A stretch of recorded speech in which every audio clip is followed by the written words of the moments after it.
Welcome everybody. We'll get the meeting started. It's 7:30. Thank you for all the members of the public who've come, colleagues.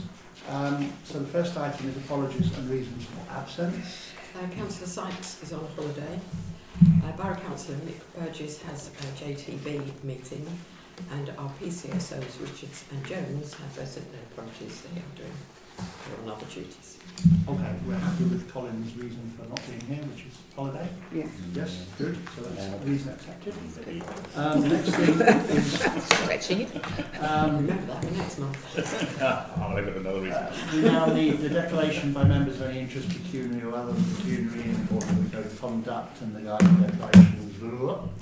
But I didn't notice anything. Does anyone have any interests? Either type? No? Okay, so we don't need to approve or reject any applications. A reminder to everyone that we record this meeting for publication on the internet. There's a big microphone there. We now want to open the public meeting, but before I do that, I want to make a few preliminary comments after what we've seen over a number of months, but particularly last month.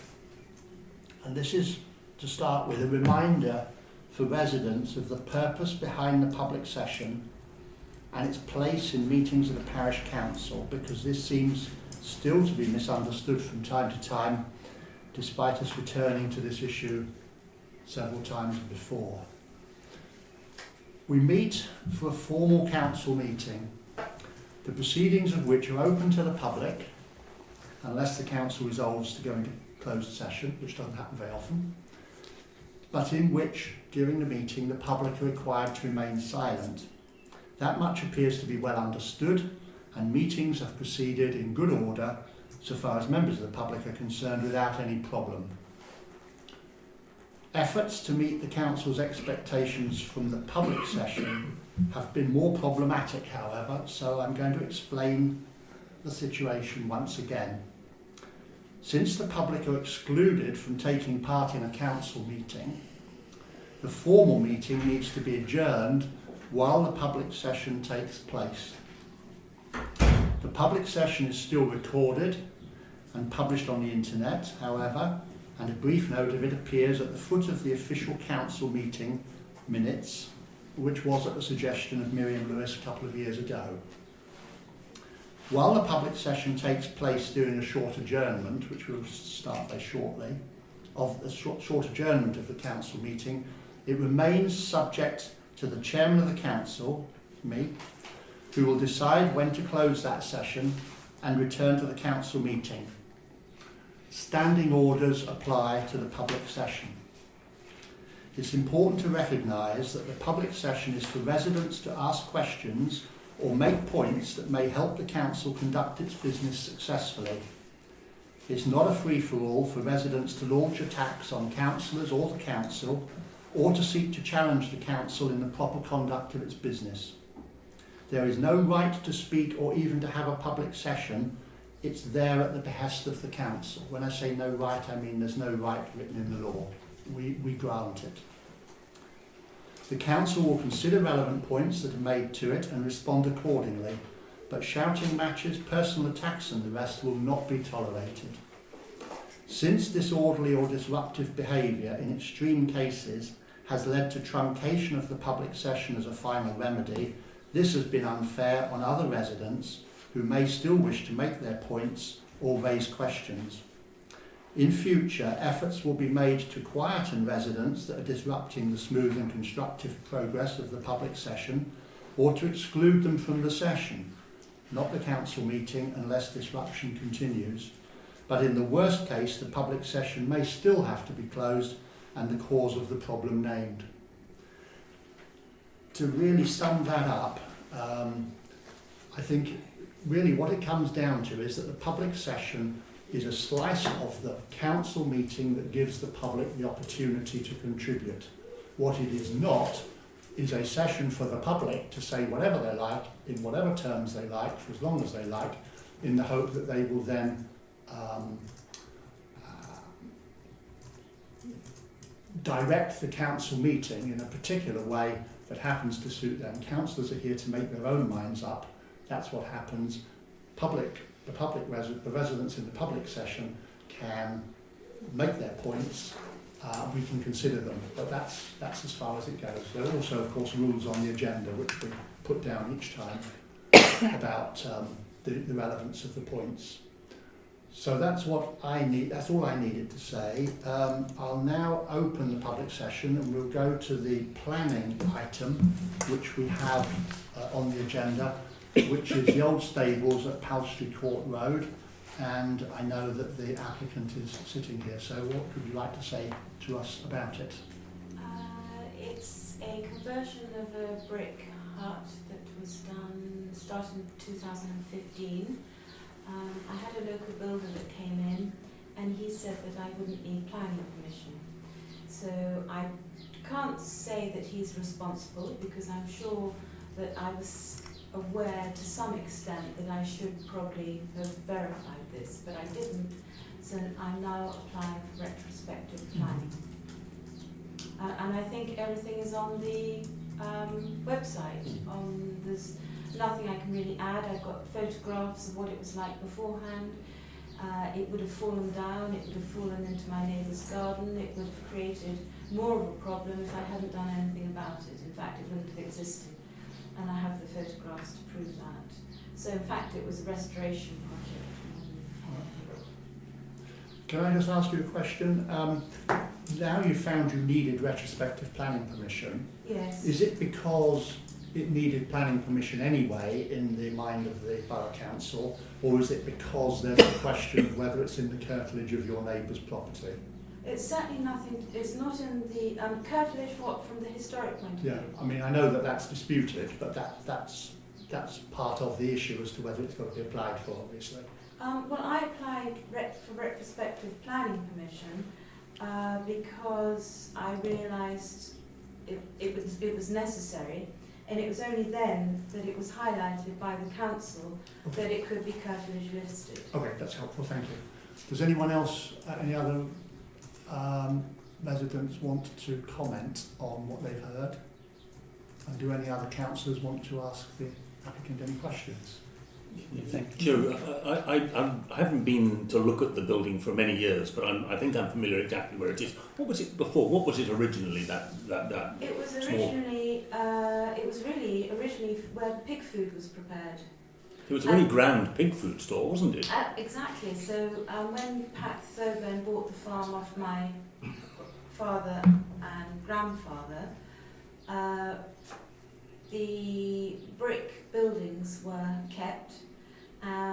So the brick hut was where the pig food preparation hut, that's what Pat Thoburn called it, and the pigsties, which are in my neighbour's garden, were pulled down when the Oast House was converted. So the actual reason for it being there is no longer, and it was falling down. Yeah, well, but it's a nicely built structure, isn't it? It's a nicely Yes, built structure. It is a nicely and built I mean, you wouldn't go to structure. that sort of trouble these days for a No, pig absolutely food not. store, wouldn't No, you? no. So it's a store.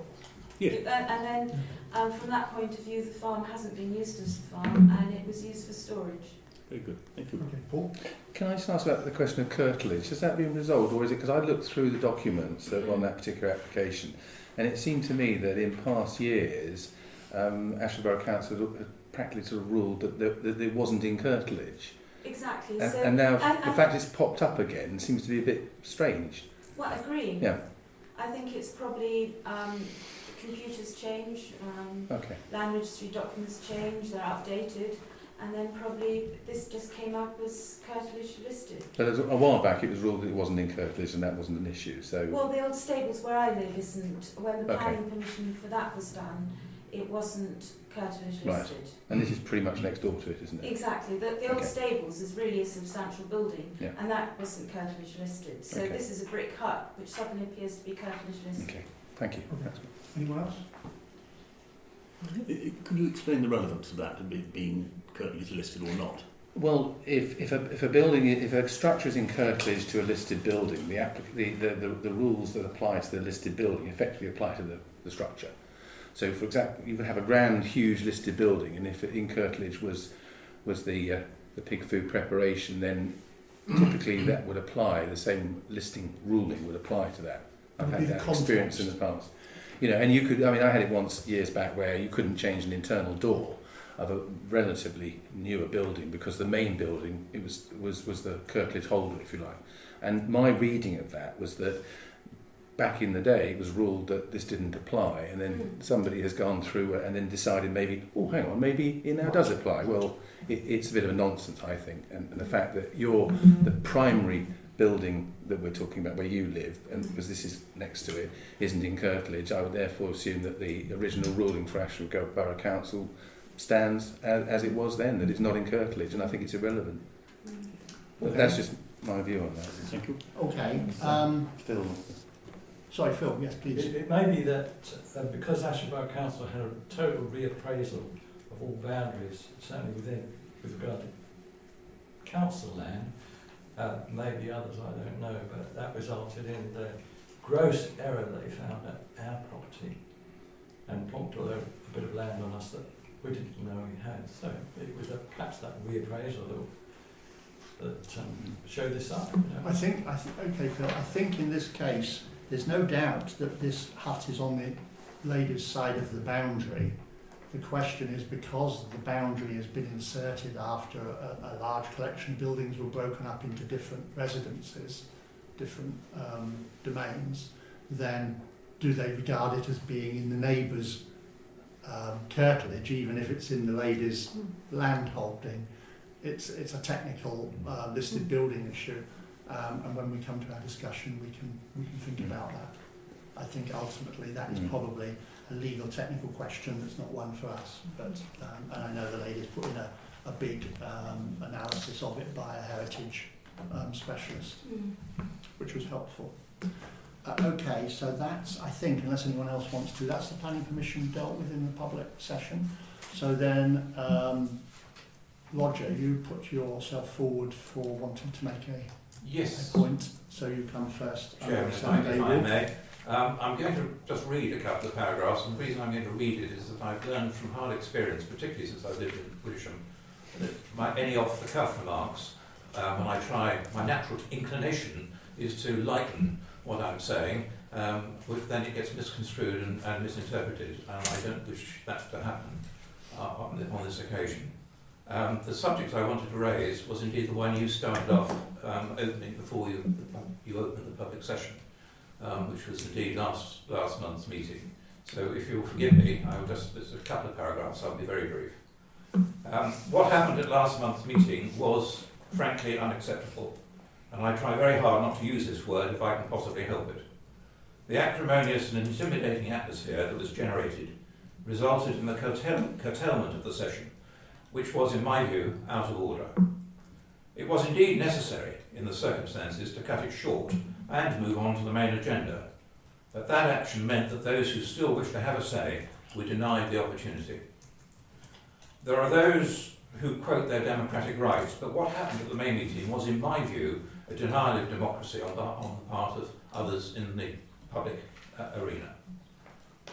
The public session, as I see it, is not an opportunity for debate, or indeed a question and answer session. Both these scenarios will inevitably produce problems, as the chairman will not necessarily have had time to prepare sufficiently to provide a satisfactory answer. The session is, in my view, the chance for residents to raise points, as you said at the beginning, which they would then like to place before the parish council for its consideration, whether that be acceptance or its rejection, having had reasonable time to discuss the issue involved. And I hope very much that, as you have said at the beginning, the parish council will find a solution which may require, inverted commas, more rules to prevent the disruption which was caused in May ever happening again. And that's all I wish to say. Thank you very much. Okay, thank you, Roger. Now, do other people in the public session, Miriam, what I said before you came in, Miriam, was that the lady who's made the point about the planning application, she also said, while she was the first one here, that she would also like to say something in the public session. So I'll give you the opportunity first. because you were kind of first in line. Well, I don't know if it's appropriate or not to mention it, but it's my concern about the footpaths on Wittersham Parish. Yeah. Because they're disappearing. 1 minute there's a sign, and then it goes, and other times you follow a footpath and it leads nowhere because there are fences and everything. And I've noticed that, and I don't know if that's something of any concern to anyone apart from me. I can answer bits of that if you can let me know which ones you consider are disappearing. Because I'm Countryside Access Warden, which means I Okay. help out KCC. I don't want to upset anyone. No, it's just that obviously, I mean, I'm aware of the ones, because I also lead the health walks on a Wednesday, so we're Okay. walking the footpaths on a regular basis Okay. in the Right. village. Obviously some of the longer ones, because we're only out for an hour or so, so we can't cover the longer distance ones. But I'm not aware of signs moving, because that's another thing that I make sure the signs are okay. So I'm concerned if they seem to be disappearing. So if you There are can let two me that I know, can think of, so I will let that you would know. be lovely. If you can email. But I would like to remain anonymous on this because it Yeah, no, if you can just let me know. If you let me know, I can then check it out. Okay. Is what I'm saying, because that's Right. what normally happens. People Yes. let me know. It will come up later that the vegetation clearance, which is when they have contractors come out to clear some, not all the footpaths in the village, but a lot of them they clear. They're way behind on that. They've had problems. So they are getting really overgrown at the moment. No, it's just the signage.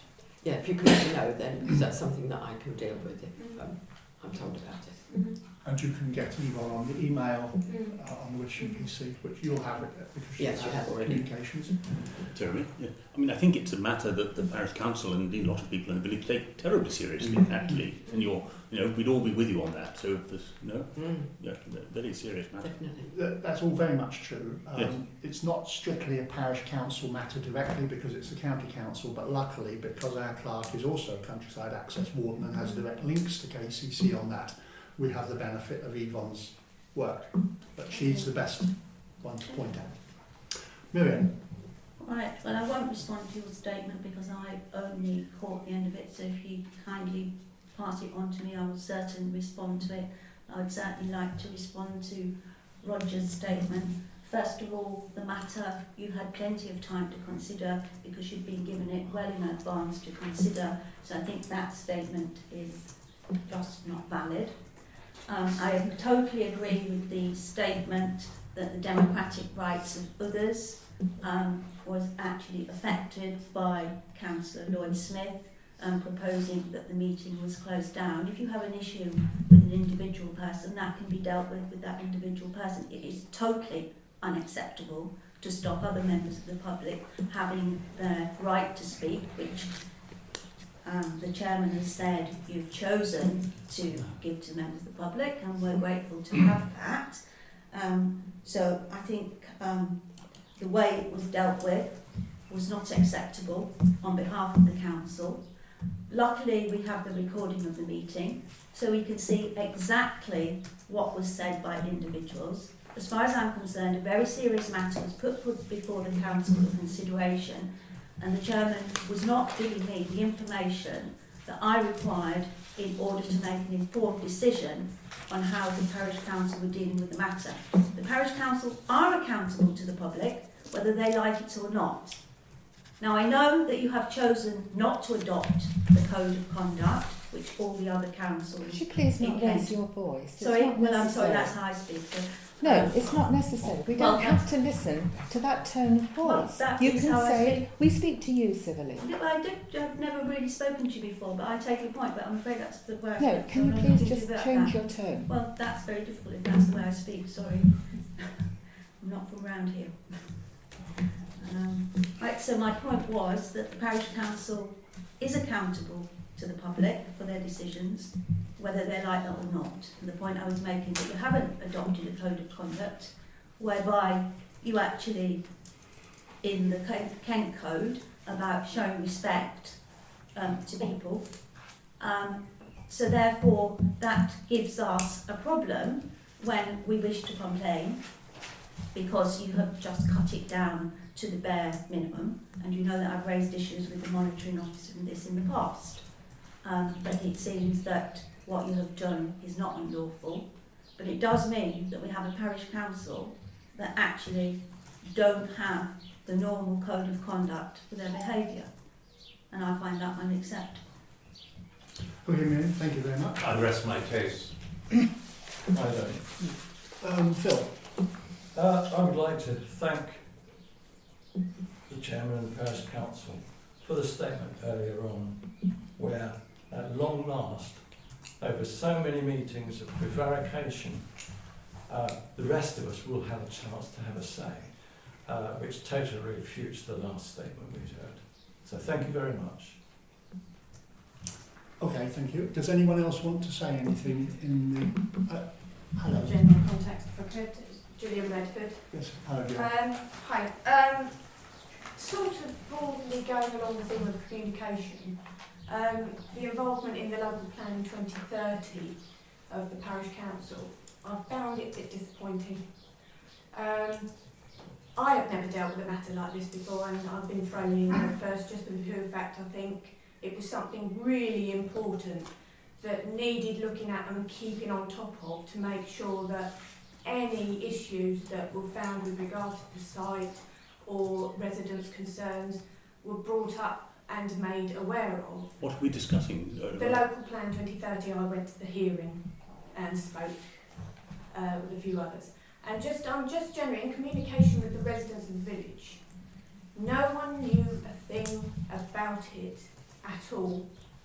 In Lloyd's Green, for instance, in July last year, I saw an article in the Kentish Express which had the plot, and that was the first I knew a thing about it.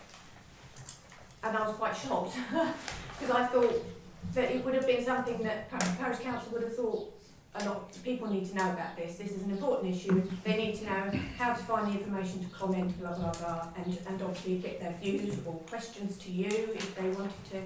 And I don't feel that enough was done. As far as I can see, there wasn't a lot done at all. I took it upon myself to handmake leaflets, post leaflets, deliver leaflets to Lloyd's Green firstly, and found that no one knew what was going on. And by the time I'd done that, it was July, and the deadline for representations to the council was August. And so it didn't leave a lot of time. So then consequently, I thought, well, if they don't know, there's probably most of the village don't know, which they didn't.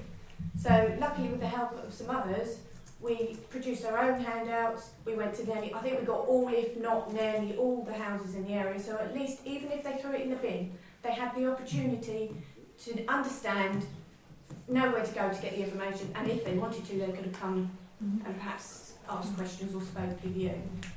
If we hadn't have done that, I honestly think hardly anybody there wouldn't have been any sort of comments put to the council, no representations or anything like that. And the complications in itself of the process were pretty horrific. It wasn't, especially for the elderly, though we have elderly residents that lived in Wittersham since a long time. So I just feel a bit disappointed in that regard. Okay, I think that certainly we'd all pay tribute to the work that you did in putting the leaflets out through doors and communicating the fact that it was going on. That obviously contributed to the fact that when the council held its council meeting in August last year in the big hall, there was a turnout of about 80 people, very vocal. I think councillors, I can't be sure, I think councillors were generally against the scheme anyway. They certainly had the advantage of hearing a lot of views from the public, which could have helped their overall view of the circumstances. Obviously we have to weigh these things up, but as you will probably recall, I think you were still sitting there at the time, the council, when it finished the public session, which was about an hour that time, or an hour and a quarter, and considered its own response. We were not unilaterally. Unanimously, yes. We were unanimously against the scheme. We agreed the key points against it, which of course come in many cases. I mean, we were very much of the same minds, I think, in that room. A number of them came from people like yourself in the hall. We wrote a detailed response to that plan of 2 or 3 pages, which went in on the formal system to Ashford. We rested on that because it had really made all the points that we could against it. And at the inquiry, which will be, it's actually on the agenda, so we'll come back to it anyway, at the inquiry examination in public that you attended and spoke, I attended, but didn't speak. The inspector actually opened that session with his view of the issues over that site, which I'm not saying they came from our submission, but they were very coincident with our submission. In other words, he was well briefed and he seemed to be thinking that he needed to inquire into the same points that we had raised, that you had raised. So actually, you know, he was very much on the points that the village was concerned about. And of course that hearing took place. So we'll come to that in the public, in the actual council meeting. It's on the agenda, that item, as a matter of advising. But I hear what you say, as the saying goes. Communications aren't always easy in the village, and I think the work that you did with your leafleting was very helpful. I mean, local authorities and public bodies under the Crow Act have a duty of regard and to the AONB and any issues which are involved that may be affected, such as what is going to perhaps happen there. And I just feel you were reactive rather than proactive at perhaps getting there. You knew a lot sooner than I did about it, and I just feel a bit disappointed. Brilliant. I think perhaps there could have been a better way perhaps of... We've got also the issue about the Crow Act is on the agenda. Yeah, that is a technical legal issue that we do have a response to because Mary has raised it, and we have an answer to that. So I'll leave that one for now. Paul. Okay. I'd just like to make the point, I think, that I've been on the parish council now for just over 6 years, and planning housing, affordable housing, community housing, that whole issues and our relationship with Ashford and beyond has been pretty much one of a continuous debate. And whilst I'm not expecting you to come to every single parish meeting, it is a regular topic of conversation. Later on in the main session, there's a discussion point where I'm proposing that we redo the housing survey for reasons I'll be explaining to the rest of the council. And we last did that in 2012. And one of the outputs of that, if you like, is that we spent probably over 2 years in consultation with the people that were looking to develop Stocks Road. Now, I'm not going to get into the Stocks Road development issue because there were strong feelings for and against it, but the fact was that as a council we were very actively involved, and we're all volunteers, but we were meeting on a regular basis outside of the council meeting as well to make sure that the public were as informed as we could possibly do, make them so. And we've had exhibitions in the village hall over the years. So I think that whilst I would always accept that there are better ways of communicating, that's never a done deal, I do feel that it's important to recognise the council's consistent review and input and effort into try to make sure that whatever housing needs go forward are in the best interest of all the community. I, for one, would say that the the various advice, legislation, frameworks, as much as we can do, because we're not qualified legal experts here, but as much as we can do, we do take regular note. And there have been times when people have said, well, we completely disregard it. And I would go on record and say that's just frankly not true, because I'm not speaking for much for myself, but I know that fellow councillors, we spend a lot of time communicating amongst ourselves and making sure that we are as aware as we possibly can. We do read reams and reams and reams of stuff outside the session. So I take your point there, and I would echo the chairman's point about I applaud you for the work that you did in raising that awareness, and I frankly would like to see more of that from people, because a lot of people will say, well, we didn't know anything about that. It's not for lack of the information being available. Sometimes getting people to actually go and look at it and understand it and ask questions is a little bit more difficult. Well, sometimes you have to get it to them, whether they want it or not, like a leaflet through the I completely agree. At least they've had it. I completely agree. Let's Totally just, agree. We know where we're standing on this. Okay. One thing that we've done, possibly since August 17, I'm not sure, is we now have a Facebook page, which Yvonne runs. So that is a way of getting more information out. We've always used Outlook But Outlook is quite a slow process because it's a 6-week cycle. Sue is on the committee of Outlook. She understands the problems as well as anybody. But, you know, 15th of one month to get it issued by the end of the following month to last a month. Sorry, 15th of one month to get it issued at the end of that month to last the whole next month is a 6-week cycle, really. So communication is always difficult. Facebook is a help. Nextdoor is a bit of a help, although that tends to be more community than formal official, but we do sometimes put things on it. So if you're on Nextdoor, that's a help. And as everyone says in these circumstances, without exception, we can always try and improve communications, but it is difficult.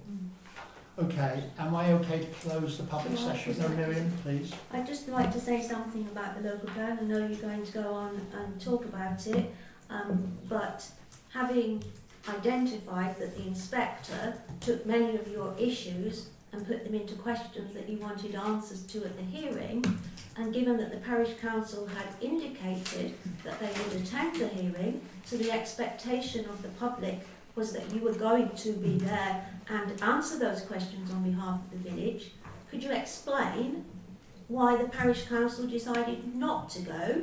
I mean, luckily there were 3 of us there, and I wasn't expecting the inspector to start quizzing me. I had come to make a particular statement on a particular issue.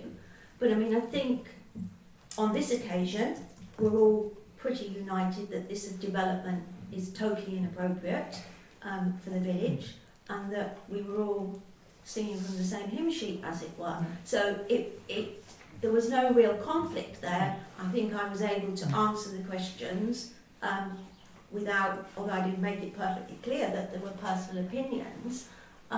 It could have been entirely different if I had been there to support the development. Sure. So I feel that the parish council should explain to the public, having said that you felt it necessary to attend, why you didn't attend. It is true, Miriam, that much is true.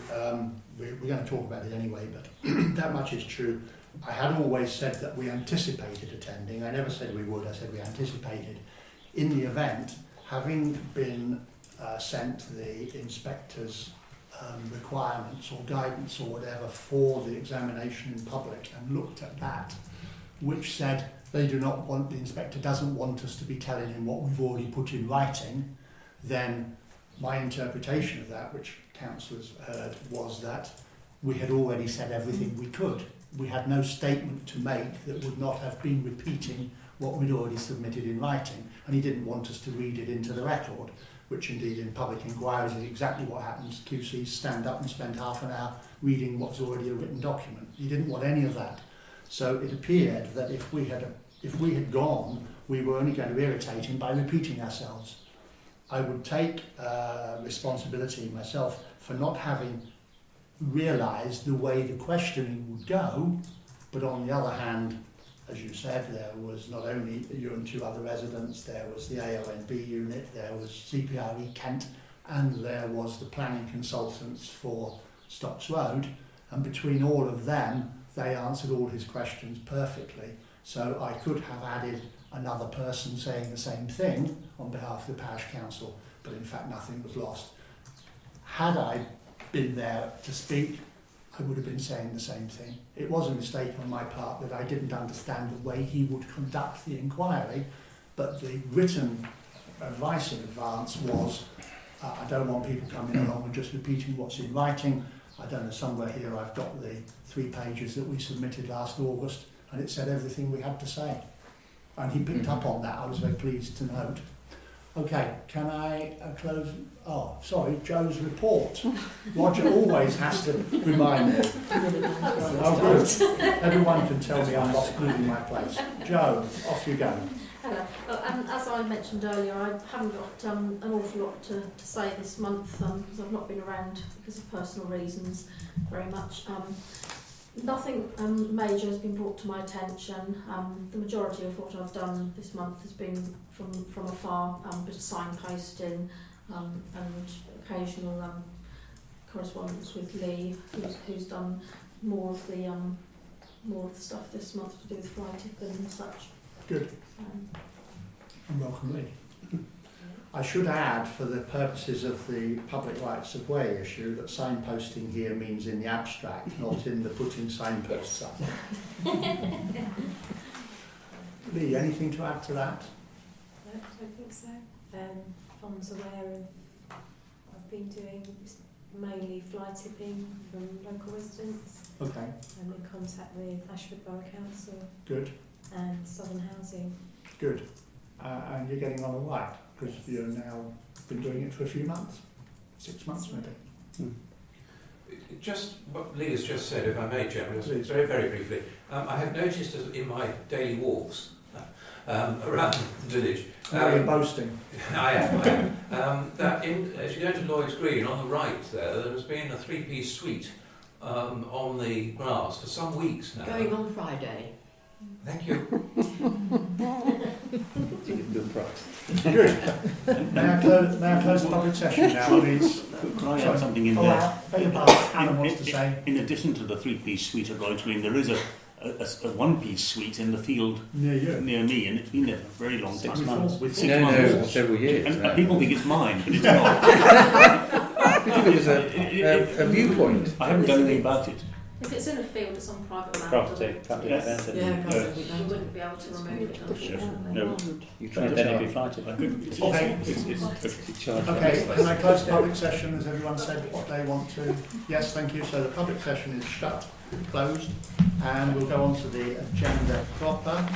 So confirm the meeting, the minutes of last meeting. Does anyone have any concerns over them? Thanks for coming, Lee. Okay. Are we all right? George wasn't here. Okay, can someone propose that they're... Yeah, Paul and Sue, and everyone happy? Those who were here. Good, thank you.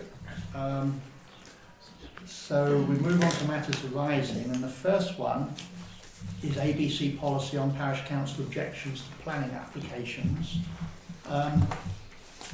I've done several drafts of a letter to Tim Naylor, which you got circulated. You got an earlier one by accident, and then the shorter one, which I think is more to the point, with or without any changes that you might want to suggest. Probably with Yvonne afterwards. Are you happy that the broad thrust of that letter goes to try and pin Yes. down Yeah. this point? Yeah, it's a good letter. Okay, Yes. good. Well, it took me a few goes, as I say, but it's worked out. That's good.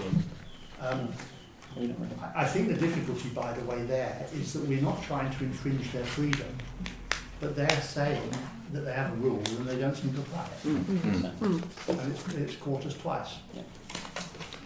Okay, and we might as well keep him busy now he's arrived. The next one is comments on planning applications, not functions. The point that Mary raised in writing before last meeting, and we have an answer for you, Mary. Right, at the May meeting, after Mary had raised her point, the council decided to seek confirmation from CALC of their earlier oral advice to me that commenting on planning applications is not a function, and function is a term used in the Crow Act, and it's used in lots of other legislation as well. The clerk consulted the advisor that had spoken to me before in writing, because that's what we agreed we'd do. But the advisor decided to seek a second opinion from the CALC planning advisor. They do have a planning advisor who is a town planning type, who they have on sort of, he runs seminars and provides advice when they need it. So he was there to do that. They sent it off to him. He replied in writing to the clerk to the effect that what we do, which is giving our opinion on planning applications, is not a function for the same reasons that we've advanced before, i.e. that we're giving a view, doesn't lead to a consent or refusal. It's the planning authority, he said, that exercises a function as they have the power to decide the application, we do not. His actual words were, Crow Act Section 85 does apply to parish councils, we've never disputed that, who have designated AONB within their area, which we do, but only where they are exercising or performing functions. That's actually in the Crow Act. The Crow Act says in exercising or performing any functions in relation to or so as to affect land in an area of outstanding natural beauty, a relevant authority, which we are, shall have regard to the purposes of conserving and enhancing the natural beauty of the area of outstanding natural beauty. We've always understood that we come under the Crow Act Section 85. We've always understood that we've got AONB. The issue is that it starts off in exercising or performing any functions, and that's where we've always had this question. So he has said, yes, it does apply to parish councils, yeah, we agree, designated AONB, we agree, but only where they're exercising or performing functions.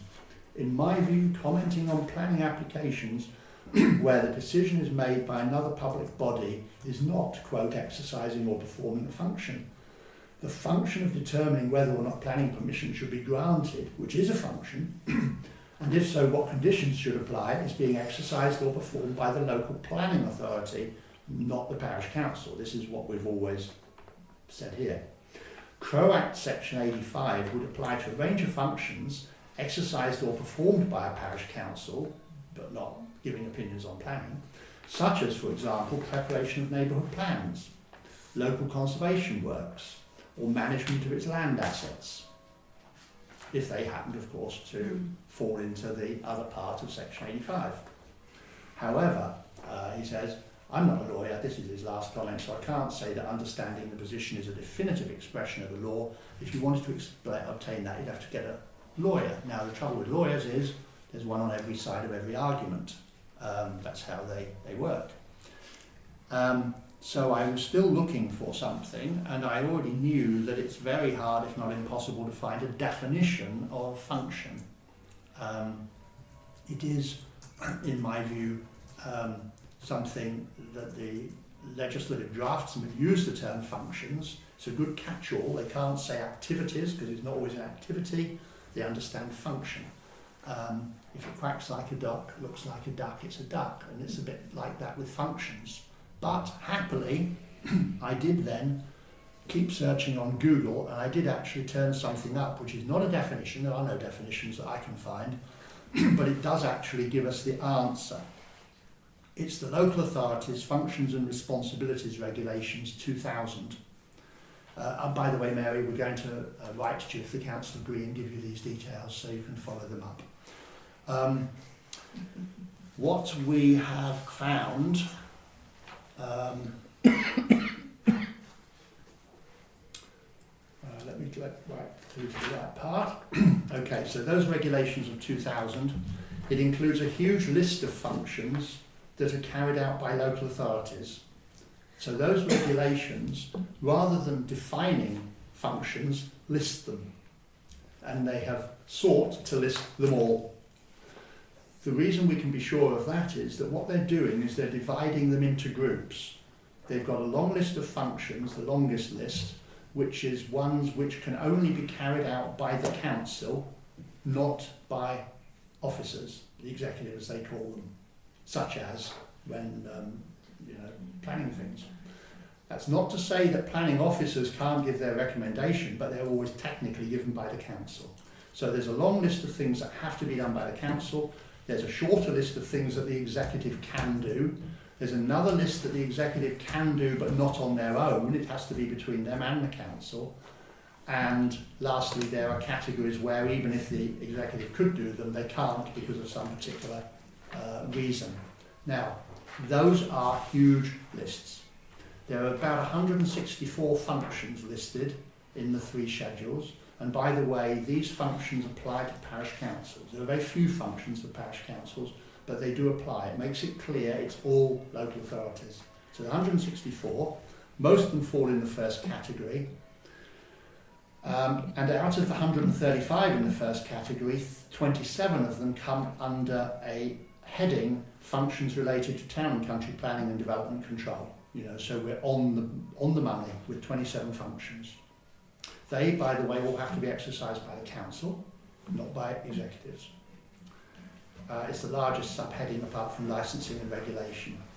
Now, when you examine them, and I've got the list, They're all either the exercise of an explicit power to do something definite or determinate, or the exercise of a duty, and they all fall to the planning authority. None of them fall to a parish council who is giving an opinion. The council's role in responding to a consultation is neither listed nor implied by any parallel or equivalence to any of the functions that are listed. Now, so far so good, but it doesn't finish there, naturally. The Crow Act entered into force on the 30th of November 2000. These regulations came on the 16th of November 2000, 2 weeks earlier. So you could say, well, unfortunately, the regulations are not updated on the internet. The people who are responsible for doing it, who normally give revised versions of these regulations, haven't bothered. They've just said the only version is the original one. And I think the reason is because the 2000 regulations have since been amended no less than 15 times. Once in 2001, 3 times in 2004, twice in 2005, once in 2006, 4 times in 2007, 3 times in 2008, and once in 2013. That's the ones I've found. Now, that activity suggests, as I said earlier, that that list is intended to be exhaustive, accurate, and up to date. I notice all the shaking of heads. In the 2004 amendment, the section on functions for town and country planning and development control was replaced by a whole new section, and the functions went up from 27 to 31 with revised details, but the general point remains: none come close to anything this parish council carries out. They simply, what we do is simply not a function. So I hope that that helps you understand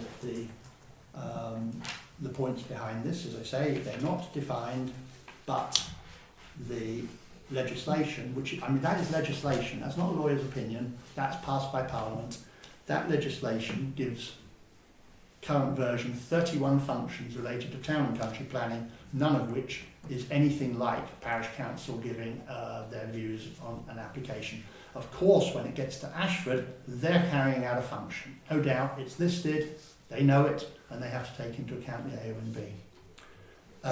Now, unfortunately, just to close this off then, Natural England put forward the opposite view to Mary, who kindly passed it on, thank you, but they failed to get their mind around the meaning of the term functions, simply concentrating on the importance of the AONB and the fact that the Crow Act applies to parish councils, and we don't dispute that. But it's a question of when functions are involved. They didn't address functions, they just thought, oh, it must be a function. It clearly isn't. The AONB unit since, thank you for contacting them, Claire Tester, I knew the name and it had gone out of my mind, thank you. Claire Tester, she endorsed the Natural England view without comment. You just said, Natural England said this, and she endorsed it. So, to sum up, it's clear what we've always said. Calc agreed last year, their advisors agreed again, that that is true, it's not a function. If the council agrees, and I don't know, I hope you will, then the clerk will write to Mary with these details to help explain that the argument you've been running, unfortunately helped along by other agencies who failed to understand the point at issue, that that argument is wrong. And I've also suggested, or I'm suggesting, that the clerk sends a short letter to Claire Tester at the AONB unit, who kindly wrote by yourself, to explain the situation to her while reassuring her that we do take the AONB seriously, such as when the clerk and I visited her to take advice on the work we were carrying out in the village. But on planning applications where it does become the exercise of a function, that's the business of the planning authority, not us. So that is where my researchers have got us. Can't agree in writing now through the planning advisor. I think these these lists of functions, which are vast, are absolutely conclusive. I suppose it's always possible, you might argue, that DCLOG, or whatever they're called, DHCLOG now, didn't somehow realise that we were conducting a function and list it, but frankly, they've had 18 years to get this right. I think that there is no question it is not a function, and that is in legislation. Any comments, George? Yes, 2 or 3. First of all, I think you said about if it's in legislation, that's it. Well, as far as I understand the judicial system, judges are making interpretations on legislation Oh yes. on a daily basis. So it doesn't mean just because that's what it said, that's how it's interpreted. That's the first thing. What I meant, George, sorry, was that if it's in legislation, that sort of, you're right, judges can interpret it, but that's more than a lawyer telling us what they think. Yeah, but I'm That's just saying what I it's was not- trying to say. It's not enough. It can always vary. Yeah. The other one was I was amazed that, having consulted all these organisations, that the only place we could find something about function was Google. That's just incredible, Isn't really. it so often? And then, but having said all that, and whether one agrees or doesn't agree on function or not function, it begs the question for me: if it's not a function, what criteria are we using when we look at applications? What That's where we criteria go. are That's we where using? I think. Or is it just because we like it or we don't like it, or do we have some other factors that we're supposed to bring into the equation? We use our view as local residents and councillors.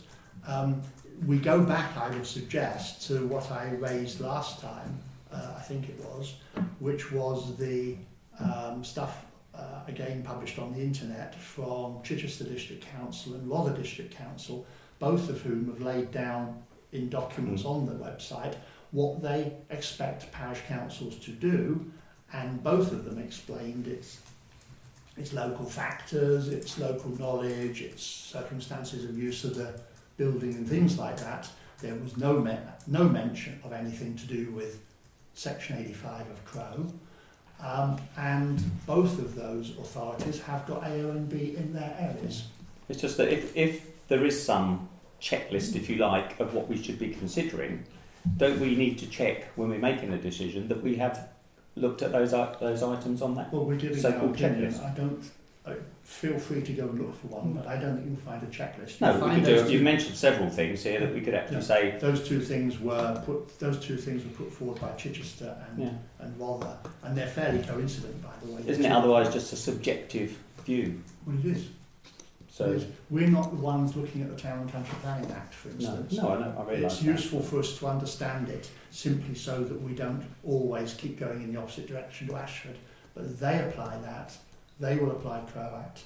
They will apply various other things, the Environmental Protection Act, and so on and so on and so on. We are giving a local view which they're entitled to either take or reject or take half of or whatever they want. But surely that local view carries more weight if it's based on some objective criteria rather than just we like it or we don't Well, like we it. do. As Well, I far think as to we be can, fair, we do. when we do look at planning applications, it's always going to be subjective. But I think I would say that whether we like it or not plays little, if any, part. I mean, typically I think what we try and do is take into consideration and listen to the applicants to try and get the kind of the facts and underlying the situation that often don't come out in a formal application. And the other thing I think is important, and we've had examples of that in the last few months, where we've listened carefully to the views of neighbours.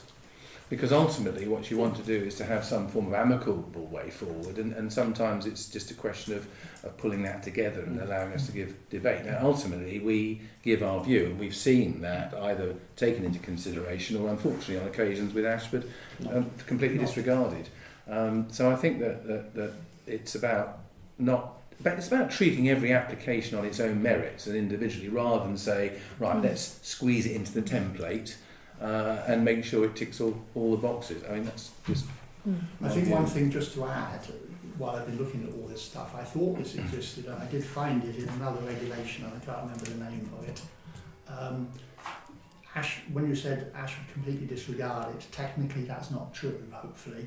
We feel that they completely disregard it. They have to legally take account of what we say. And that's why in the formal decision that the planning officer takes, they comment on anything that we commented on, and if they decide not to follow it, they'll say why they didn't agree with it. Basically, they'll say, I took note of it and didn't agree with it, but they can't completely disregard it, as in, I don't care what they say, they do have obligations to take account. Sorry, Please go on. Are you saying, George, that you think we should have a checklist? of some sort. Well, I think we need, even if it's at the back of our minds, we need to have something that we as individuals are making our decision based on, surely, rather than we like the roof or we like I've the got the windows. ideal answer for you. The planning's training day has just come up. I know, I saw Yes. that. Yeah. I've done one. Yeah. You could Yeah. do that. Perhaps we all ought to do it. Okay. But Can it we just, move- just the other thing, Yeah. I think otherwise it leaves you wide open Mm. to people saying, oh, well, you only agree with that because you like so-and-so, or you live next door to them, or you drink down the pub with them. It's all there's a danger of that as well, isn't there, really? Or, Yes. yeah. So, There would be a danger of it if we were taking the decision, but we're no, not. no, we might influence it. And given that we discussed all planning applications in a council meeting was open to the public, if people do think that we'll go drinking down the pub with planning applicants, then they only have to come along with the opportunity and actually listen to democracy in process. Okay, can we move on from that one? The next one then is a new bench for the green, an update. That's for you. Yes, just to say that I met with Mick Sweatman up on the green, and we looked at where he thought it might happen. He'd been up there with the family, and I think I told you all the way he thought and what he thought about it. So we've agreed that it will go opposite, well, it's sort of almost in front of what used to be the paddling pool, and is now got plants in it. But it means we've got one on each side. So we've got the one that's facing War Memorial, then the one that's facing that sea, one opposite, and then one opposite that. So they're going. He has paid. He's given the donation, which has been banked, and I have paid the invoice, so it's all in. Good. We'll go up there, and he is paying to have it fitted. But it will be fitted Good. properly Good. within the green. Hold on. Thank you very much. The report of working together launch. It was an interesting meeting. Thank you, Miriam. Launch. I got a list of all the people that were there. There were about 100 people. It was supposed to be fully booked. Thank you, There Miriam. were empty seats. I spoke with Terry Martin, who your councillors will know from lots of things that come backwards and forwards. He's the secretary there. So he was there. And there was also, excuse me, 2 people that were supposed to be from Kent, but only one of them was actually there. Michael Overbeek is the group head, public protection. So I spoke to him when I got there, and he was talking to Terry, and I also spoke to the chairman of the meeting, who was Major Dave Hodgson. And I was telling him, because we're in the guide, I was explaining what we did. So when it came to the actual beginning of the meeting, he was saying that there were presentations from different size councils, and in the guide there were different size councils, so it went from the top and the middle down to, and then he actually mentioned Wittersham Parish Council with the others. So that was nice, we got a mention there. When I was talking to the Kent chap, he was interested in the fact that we had taken part in this. I mentioned, he asked about public rights of way, did our caretaker clear those? So I said no. However, doing what I do, that we keep them as clear as we can and they get reported back. And I said that the officer, KCC officer, was very good, and he knew her name. So he said, yes, she's one of the best. So we are lucky in that respect. And I mentioned the health walks as well, and he said how good that was, because it's not just health, it's mentally good as well. And then Terry said something about the community wardens, so I was able to say yes, and we've got one of the few voluntary support wardens. So he was, right, Wittersham Parish Council, okay. So he was quite impressed, and he was talking about finding councils that did all these sorts of things, within the village, and perhaps using us as a pilot, well, not as a pilot, but as an example of what can be done in a village. So I thought that was nice. Well done. Well done. I think when it actually comes down to working together, there was nobody from Ashford there was nobody from Maidstone. As I say, one KCC chap, there was a councillor from Tenterden, not that I saw him, no one else from Kent. So the chances of us actually ending up working together, I think, are No, but at least it does show out of Well, all we the... of course are. But, Yes, but it's but as far as going, it goes. yes, going any further. But I did think it was... Yeah, we looked good. No, Well, that's it's really good news. I mean, all this in some ways, if you go back to the beginning of this, when we had the working party that I went up to London for, when they already knew roughly what they were going to say. In fact, they probably emailed a draft, had loads of slides on all the issues they were going to deal with, and of course they knew which was going to be in it. At that time, I was trying, and later on at the Tenterden Forum that I went to, Mike Hill's forum about a month ago, I was trying to explain, I don't know how much any of this gets through, that working together is going to come out of particular circumstances. We came out of a particular circumstance where it suited Kent and Ashford for political reasons. John was the one who had the contacts in both of them when he knew they were thinking about what we need is a scheme for working together to show how good we are under the Localism Act. And we got it. And they got their brownie points politically and all the rest of it. And off we went.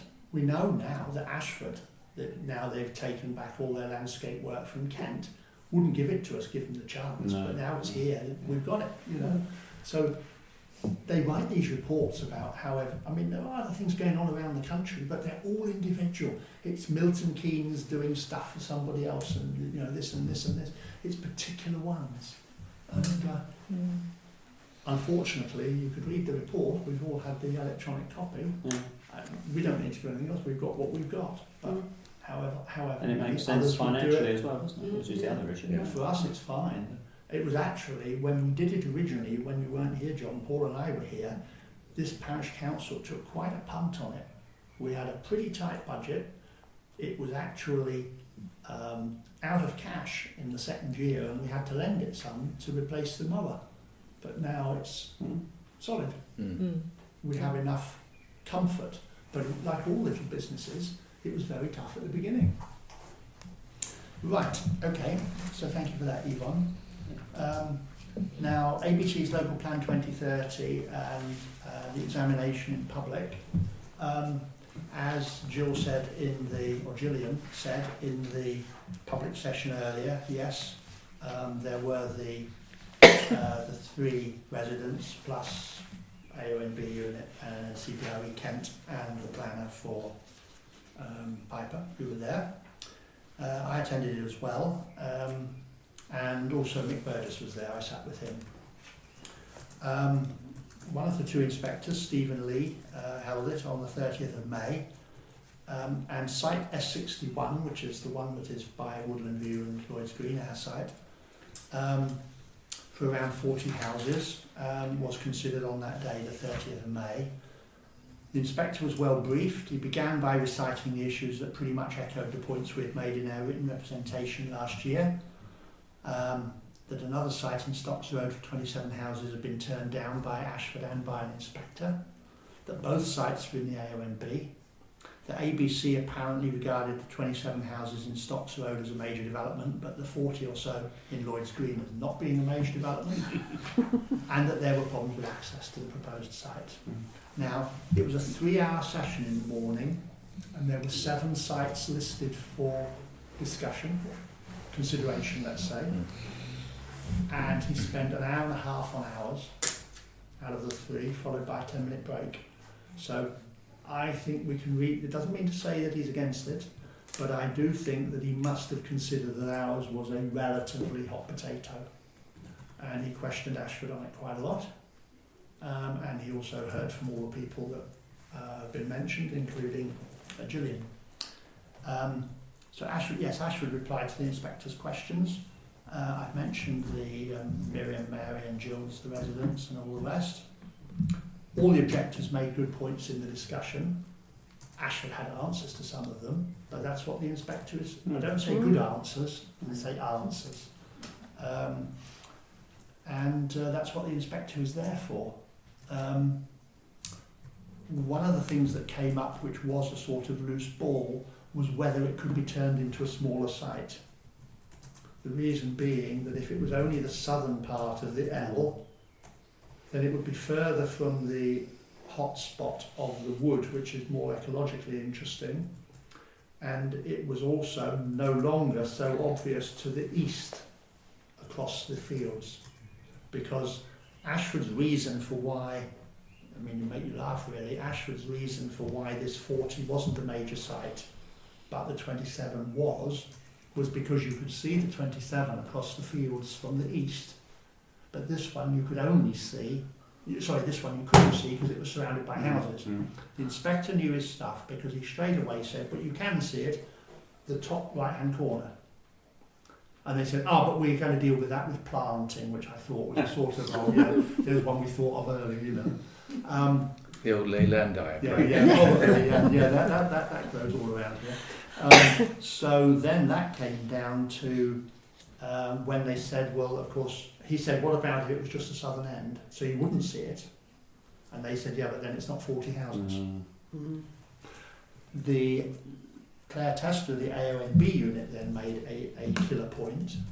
She said, don't get carried away with the idea that the AONB is only about visual impact.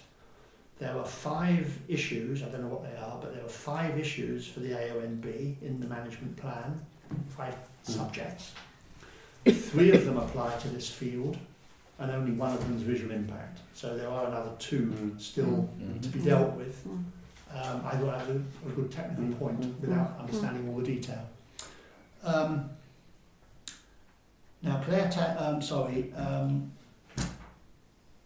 yes, I mentioned the lady from DHA, I think they're called, which is the planning people for Tim. They're DHA planning.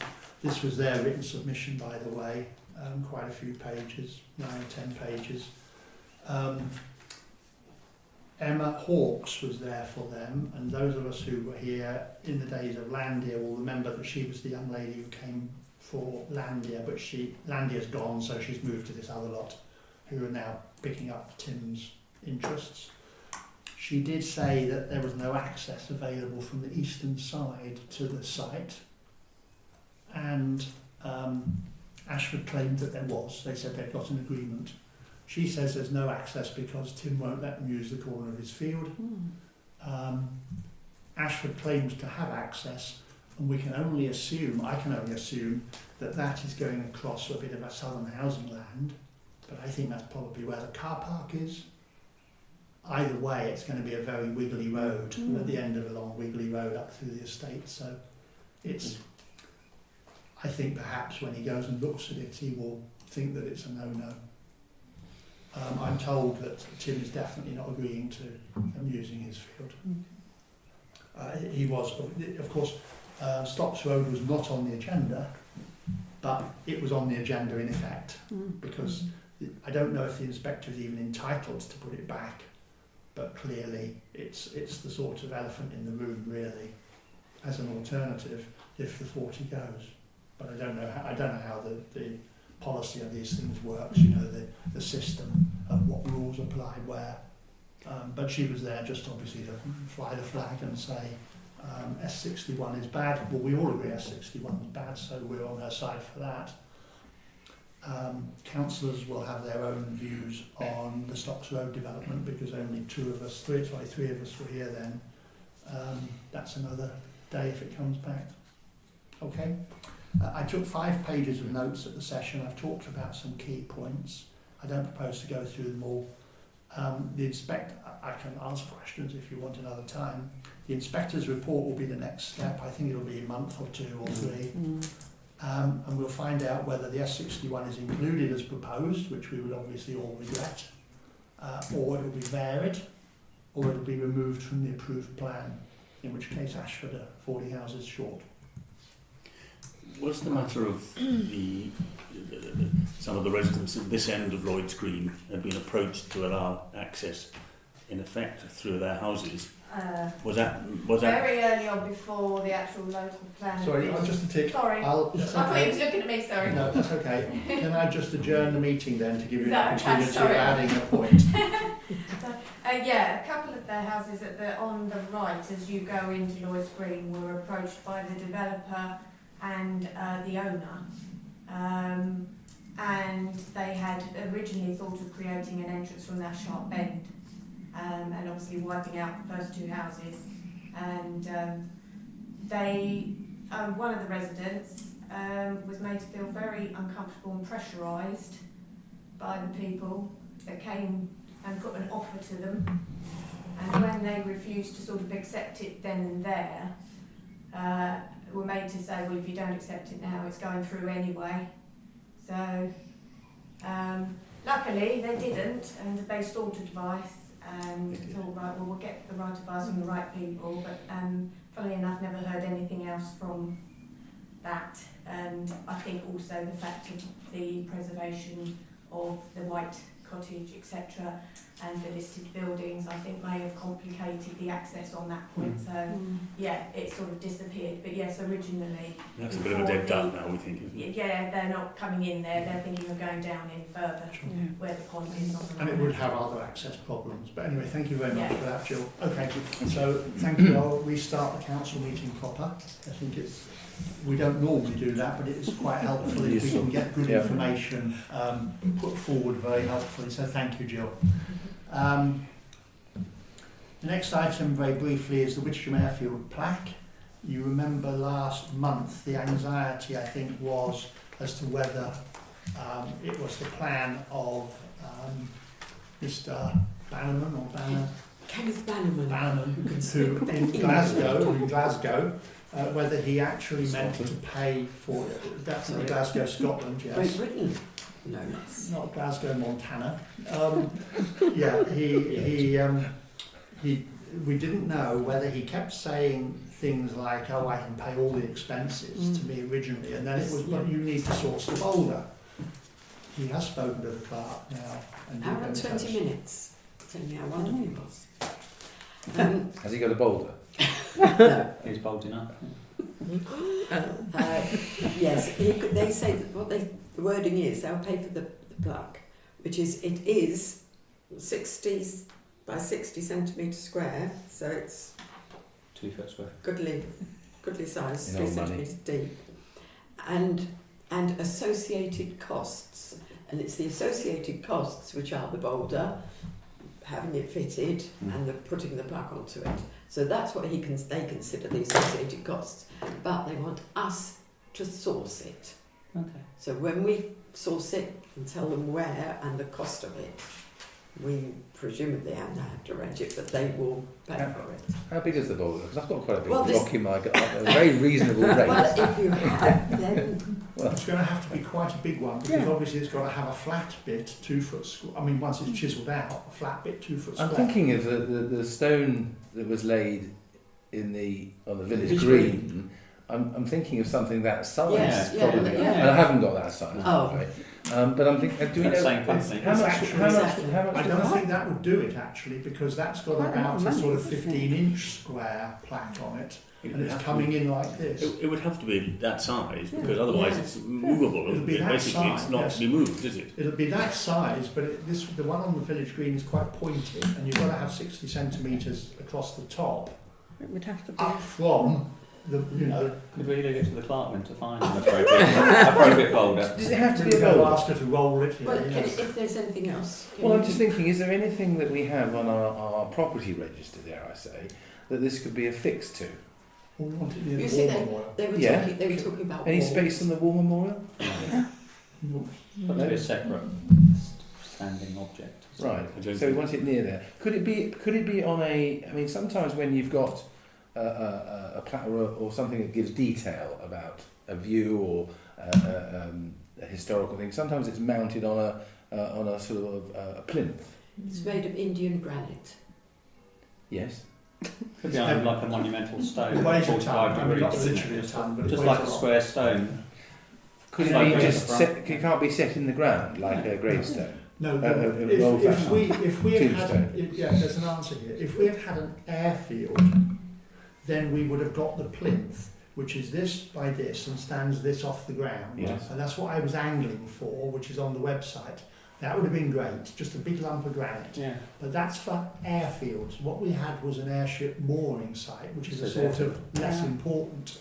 So, and we're not putting it on the site of the airfield. So that's why we get a plaque. Okay. And that means the 2 foot, and he says a boulder. So we've got to find a boulder of granite, sandstone or whatever, and Difficult. put it on it. But at least all we need to do now, today, I think, is to say, and hopefully we'll obviously get it done in time for the centenary, he is confirming that he will pay for it. George is going to. I'll source a bond. Could we just make sure that he pays the Boulder invoice direct? Yeah. Because Before I'm it just moves. deeply suspicious that we end up in a financial arrangement and then suddenly he No, we get doesn't. the money in We advance. just have to find the Right. holder and say, this is the company Yeah. that hold the Yeah. We'll have to bond. get Yeah. that. Yeah. Yes, that's what they haven't Yes. got the Okay, the fair time enough. to do. If we get the money in advance and we buy it, then we could strip the VAT Talking off about a if lot we of own money, it. aren't you? But that, he may or may not be VAT Okay. registered. Who owns it? Okay, Okay. so that's a step If forward. he does want to know, in the meantime, he is checking out the dates of this, and he was He's going to make Of it, what? yes. 19. It's talking about 1918, 1919. He's got to check the dates that this airfield was actually in Right. operation. So he's doing that, but we are one of the 23 that have got priority. So he needs an address that he can ship this plug in a crate. In a crate! Where's it going to go? Well, surely the That'd be person who big, lives right? nearest the original airfield has got to be Willie, Yeah. hasn't he? Mark, It's coming And he's got in the land. crates. You can put the crate on there. Mark Leverton lives nearest to the original. Yeah. But then it's got to. But then it's coming up. Yeah. It's coming over Yeah. So who Yeah. lives? It's actually, Who lives we've got to nearest? Who lives find it. nearest to the? Yeah, look, we've I got to, knew that was That's coming George. round. George is near it. we've got to find, we've got to find the boulder. Let's And do the one thing plaque, at a the time. plaque should be shipped to the Boulder people who would affix it, cemented into the hole they make or something, and then ship it all back. Yes. Okay. I would say. We don't want to have a boulder and a plaque and try and stick them together. I will volunteer to source the boulder first, and That's then we'll what they go did after with that. the one on the green. Yeah, they came and did it. Mm. Yeah. But remember, that was sort of 4 little screws to hold the brass plaque, the brass sheet on. This I'm is sure great. Alf could This do thing that. is this thick, and I imagine it's going to be sunk in. Didn't take this long to land an airship. Okay, let's move on. So the planning application now, we heard before from the applicant about the old stables in Parsley Court Road. George, would you like to start? I haven't really got anything to add, really. I mean, I've looked at it and I don't have any issues with it. Okay. to be honest. Anyone? No, I'd support it. I think it's. Supported. Okay, can I suggest that the comment that goes from the clerk will be that we support it on local grounds, but that the issue about the listed building curtilage we regard as technical and one for the planning officer. I mean, that is above our pay grade, Yes. to put it bluntly. Mm. It's not anything that we can... No. I think, personally, I read the argument and I thought, on the face of it, it was a perfectly good argument, but I don't know what the rules are. And I'm not about to know what the rules are. So one's outside our function, the other's above our pay grade. It's not a function anyway. But you're right. Maybe I should have just carried on reading. You're right. Is that okay? Yes. Yeah, okay, so that's what we'll do. We will support it, but point out that we're not actually commenting on the technical issue of the listed building. And from the applicant's point of view, whether we commented on it or not would not make any difference. No. They'll make their own decision, having what that rule is. Okay, thank you. So we're now going to further consider the proposed housing needs survey. That's one for you, Paul. Right. Thank you very much, Mr. Chairman. This goes back several meetings when I raised the point about the fact that the research that was done some while back is considered to be out of date. They have a particular window that's viewed. It was done at the beginning of 2012, 6.5 years ago. So I, on the council's agreement, approached Action with Communities in Rural Kent, who are the go-to people in Kent, in rural communities, to do these housing needs surveys. And I spoke to Tessa O'Sullivan, who's the rural housing enabler, just to get an idea of how it's done and the appropriate costs and so on and so forth. She kindly sent me, which I circulated to you, the 3 documents, which I thought were quite useful. I won't get back to that. The point that I think came out of it, and I did raise it last time, 2 points. One was that if we actually took a step back and don't often have the opportunity to do this, and looked at what came out of that needs survey, bear in mind the response level. It was identified back in 2012 that there were 17 affordable houses identified as a need, covering 28 adults and 11 children, but given that the response rate was less than a third, it could well be larger than that. Now, the purpose of doing this is that with the different plans and initiatives that are going on and have been going on, very often there's a gap in there about what is the real need. And when we go back a few years ago, when we first started to talk about that, we had fresh information, and therefore we had valid external, independent data to work on. That's now sort of degraded now to date. And there's a real need, I think, as part and parcel of whatever happens in the future. Do we get the 40? I mean, what we all know is there's a need, all right? And it's not just the need that Ashford might decide, but there's a need here. And this is an opportunity for us to get independent experts with a validated view on this. The other thing is that I looked carefully at the last template and the results, and the thing that I felt was missing was enough information on what people who live here feel is going to be needed by their children. And that's not taking anything away of immediate need and near-term need. But I think that what I would like to see, if it's possible, and I would leave it to Rural Kent to advise us on this, is to find a way of gathering information about, do you want, or do your children want to remain in the village? And the reason I mention that is that there were several people in some of the public meetings who really talked sadly about the fact that their grandchildren had to move away because they didn't want them to, but they couldn't have anywhere to live. And it's very emotive and it's very subjective, and this is an opportunity for us to try at least and fulfil what I consider to be our legacy obligation, which is to do what we can, and that sometimes isn't huge, to support the future residents of the village who will probably be looking for houses long after we're pushing up days and have kind of contributed to Yvonne's burial fund, so to speak. So I was going to, when I talked to Tessa, she said they have a high demand, which is not surprising given what's been in the press the last couple of years. And they couldn't do anything anyhow before October or something like that.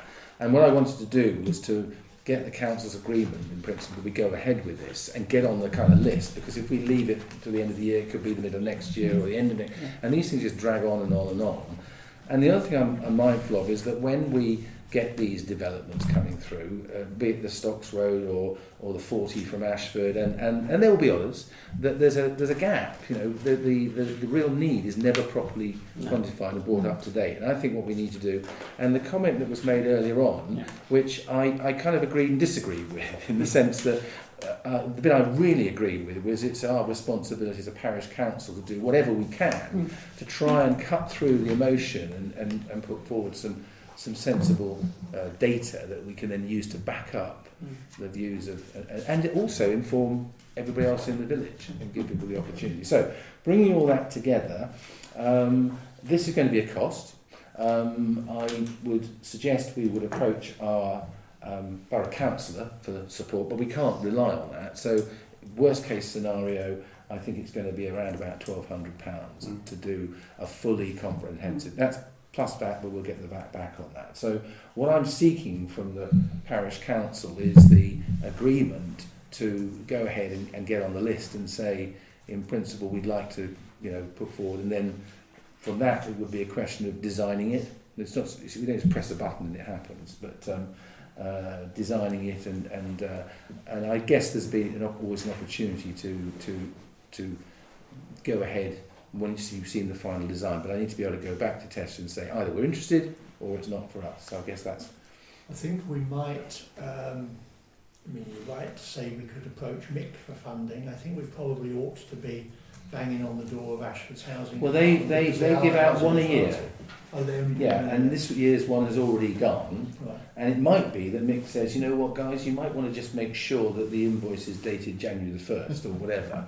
And we can, I'm sure, manage that. I think it's good. it addresses the comment Gillian made earlier as well. If we get the community involved in that process, and I think that's the important bit Yes, about it. It's not something we do or we do to the village. It's something that everybody has the opportunity We to did of course do it participate in. before. I remember going around putting the things through Yeah. letterboxes, so I have every sympathy with Jill doing her effort as well. I suspect it might, well, hopefully. I mean, there are ways of they're getting better at getting response rate up.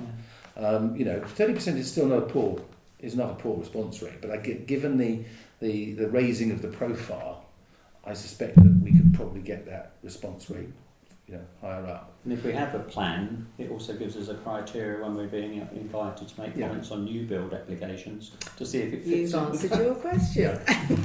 Exactly. Yeah. All right. So are we happy with that? Very. So I guess does it say the proposal is to spend the money effectively?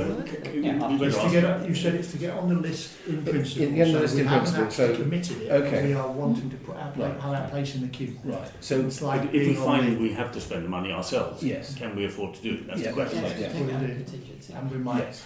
I mean, to be honest, we will be doing this obviously as a parish council. But the housing authority, it's like the planning authority is Ashford and the housing authority is Ashford. We're helping them along the way, and we ought to get the money from Ashford one way or the other. I mean, if we put in a little bit, but that's if we have fine. to, we'll pay for it. Yeah. But if we had to pay it all, I think I'd find that quite painful. That's great. Well, thanks very much indeed. Thank you. Good. Good. So now to further consider and agree on the cleaning of the war memorial.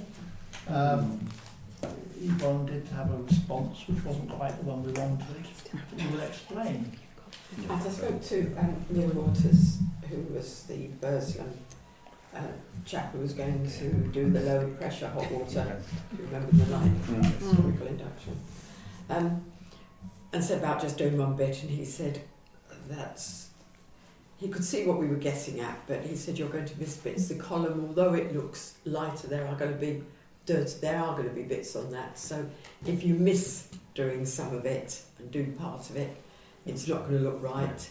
He suggests that the whole lot is done, but he's talking about doing it sympathetically and to do a light one and then review it and see what it looks like. That's the way that he was going. I think it needs to look clean, but it doesn't need to look new. Yes. Yes. He understood that. Yeah. Okay. And he said, yes, that was important. And he understood. I kept saying, we don't want it to look brand new. But what is costing? It will say, but the cost will be the same, which was 925. That's seems a lot, but yeah. But the other was 1,150. So it's cheaper. It's a one-off anyway. Yeah. And we have got the budget. We have been putting money aside for this. Okay. Excellent. So we'll do that. Sounds a kinder approach. Does. Yes. And he can do it in time. Yes. Well, he was hoping they're doing Tenterden on this coming Friday. I think he was thinking perhaps they would be able to tack it on the end, but he's spoken to the chaps. Well, is it worth going to look at the Tenterden one when he's done it to see what the outcome is? Well, if it's coming on. Yeah. Not if he's No, they can't do it. They won't follow straight. Yeah, they said they won't probably. But I mean, we might go and look at Tenterden and find it looks absolutely horrid. The other issue is, surely we don't want to do it done too soon, because otherwise by November. So, I mean, if we all remember next time we anticipating a really bad July and August. I'm going to tell him whether, because if I think we need to tell him that we're going ahead. We've got to go ahead. Yeah.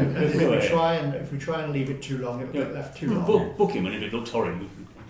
Okay, yes. All right, we'll do that. Well, we can We don't have rub dirt and lichens and that in. Okay, we're there then. Thank you. To consider the quotes for the additional names for the war memorial, that was more straightforward.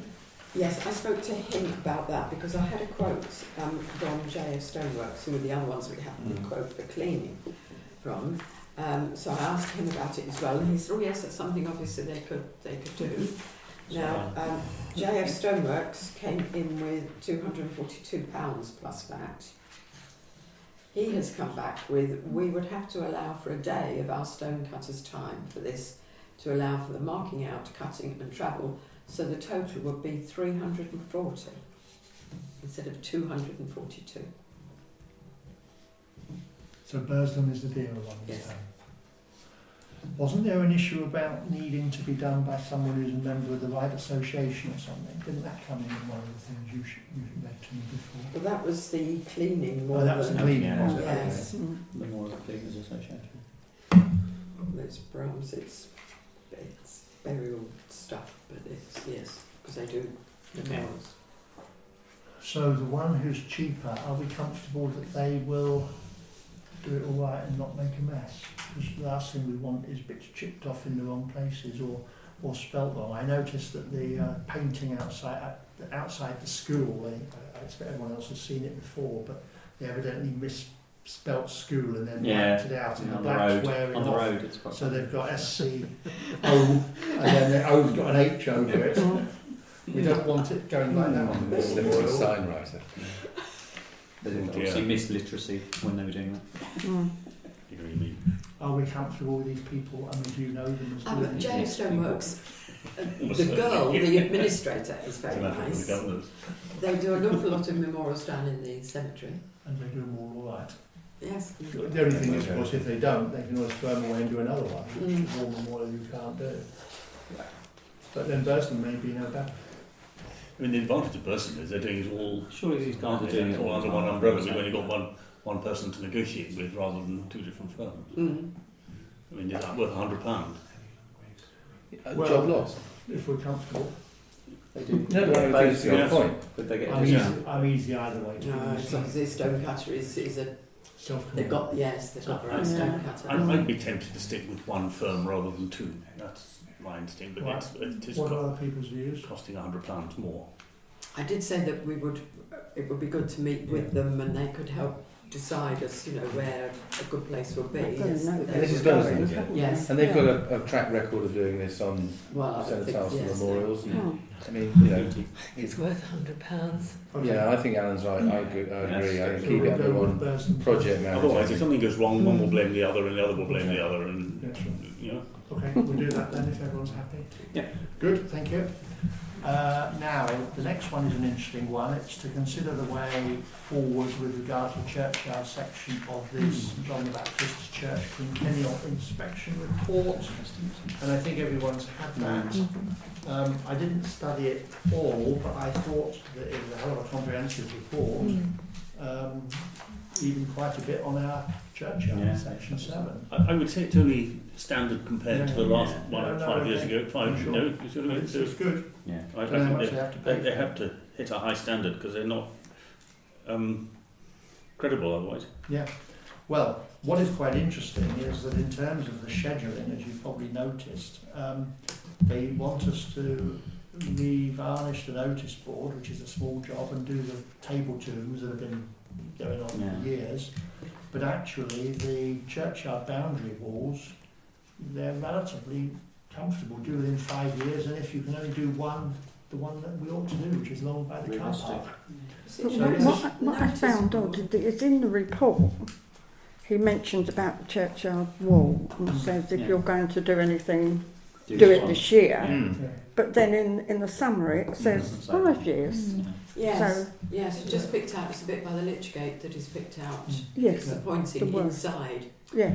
that needs to be done. It actually So says the if back only crack. one area of a boundary Was wall done were this to be year. repaired, Yeah. this should be it. Yes. But then he still puts the That's the summary. It says tombs 5 above years, it, doesn't yeah. it? Yeah. Yeah. And the notice board, we didn't supply the notice board, we didn't have anything to do with the notice board. Who does that? So whether that comes, I don't The know. one just inside as you go in Yeah. there? With the church, isn't I don't know. Is that something So that it's you not could something take that the I- lead on, Alan, from your long experience of managing works in the churchyard? Yes, I would. I'd be happy to. Which particular aspect were you referring to? Well, I think it's Whatever two we've bit- got to do. Yes. I mean, I've always had an interest in those two chest tombs. Yes, Yeah. that's what I would I like. mean, it would have pleased me a lot if, when I was church restoration, we'd been able to do something about those, but we didn't do it. What's one interesting point he makes in that he says Grants. vegetation has been brought under control, which will slow down the decay.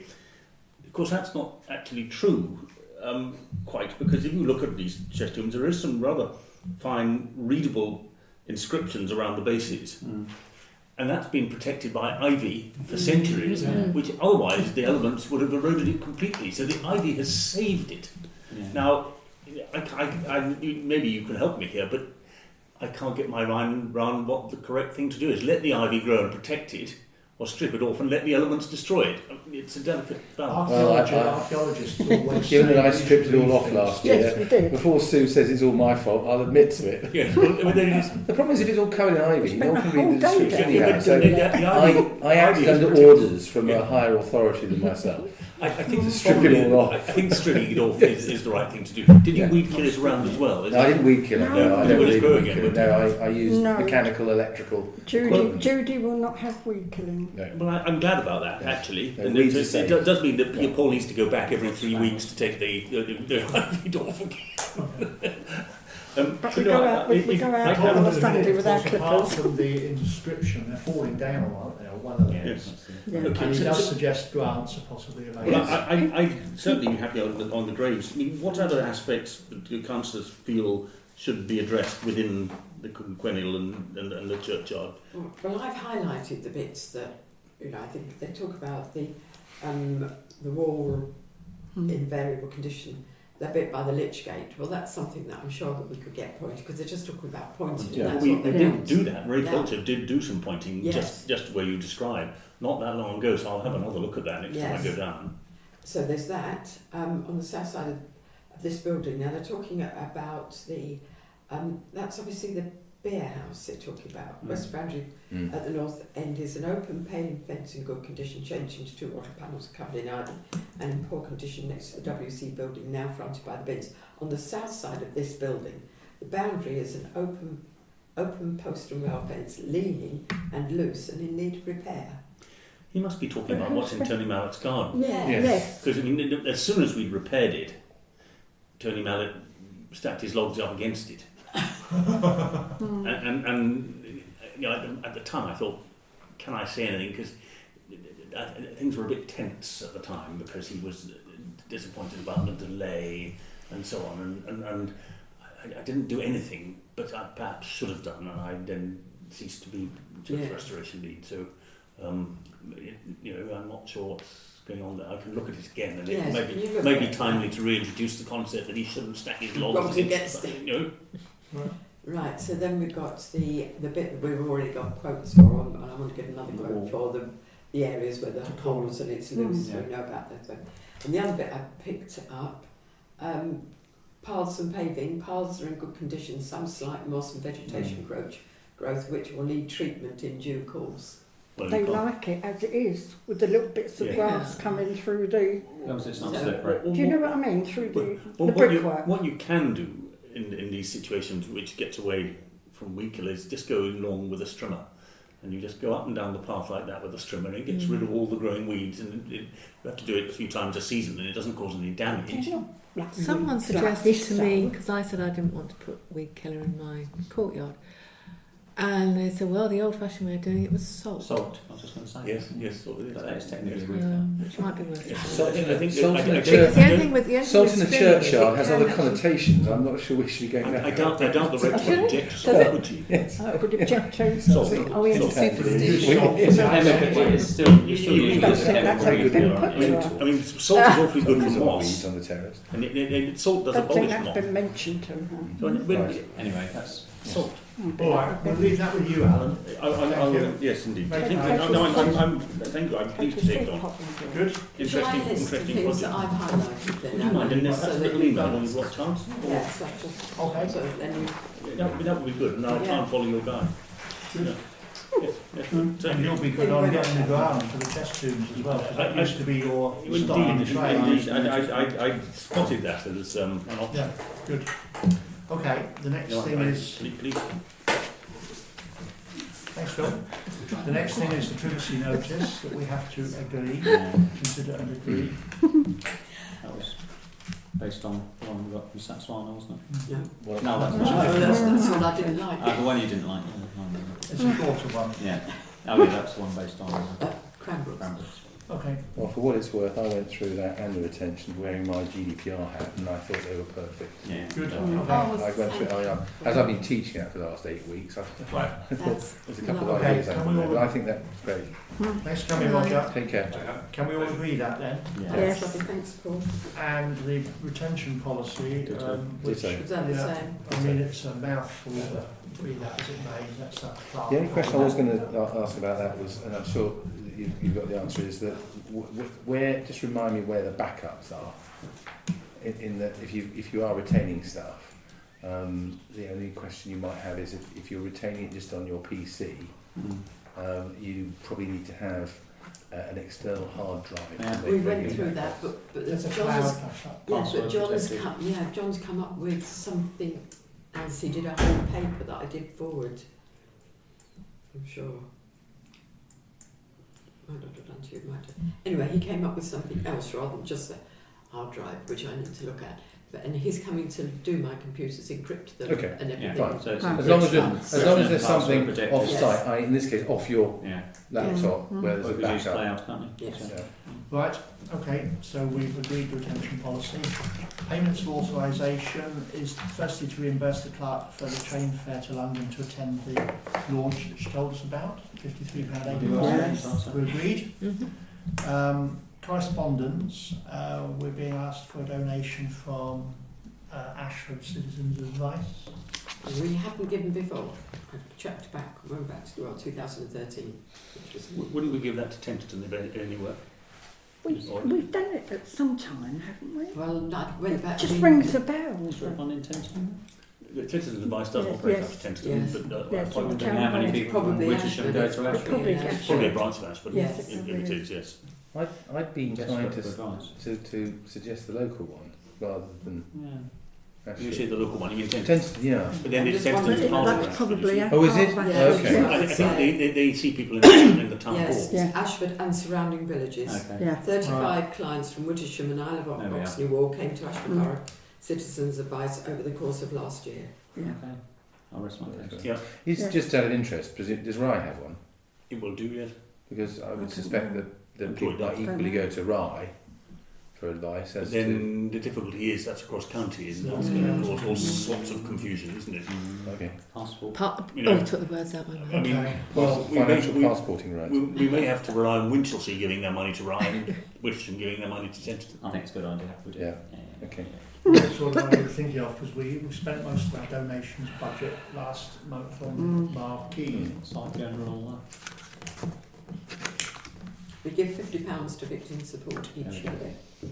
£50.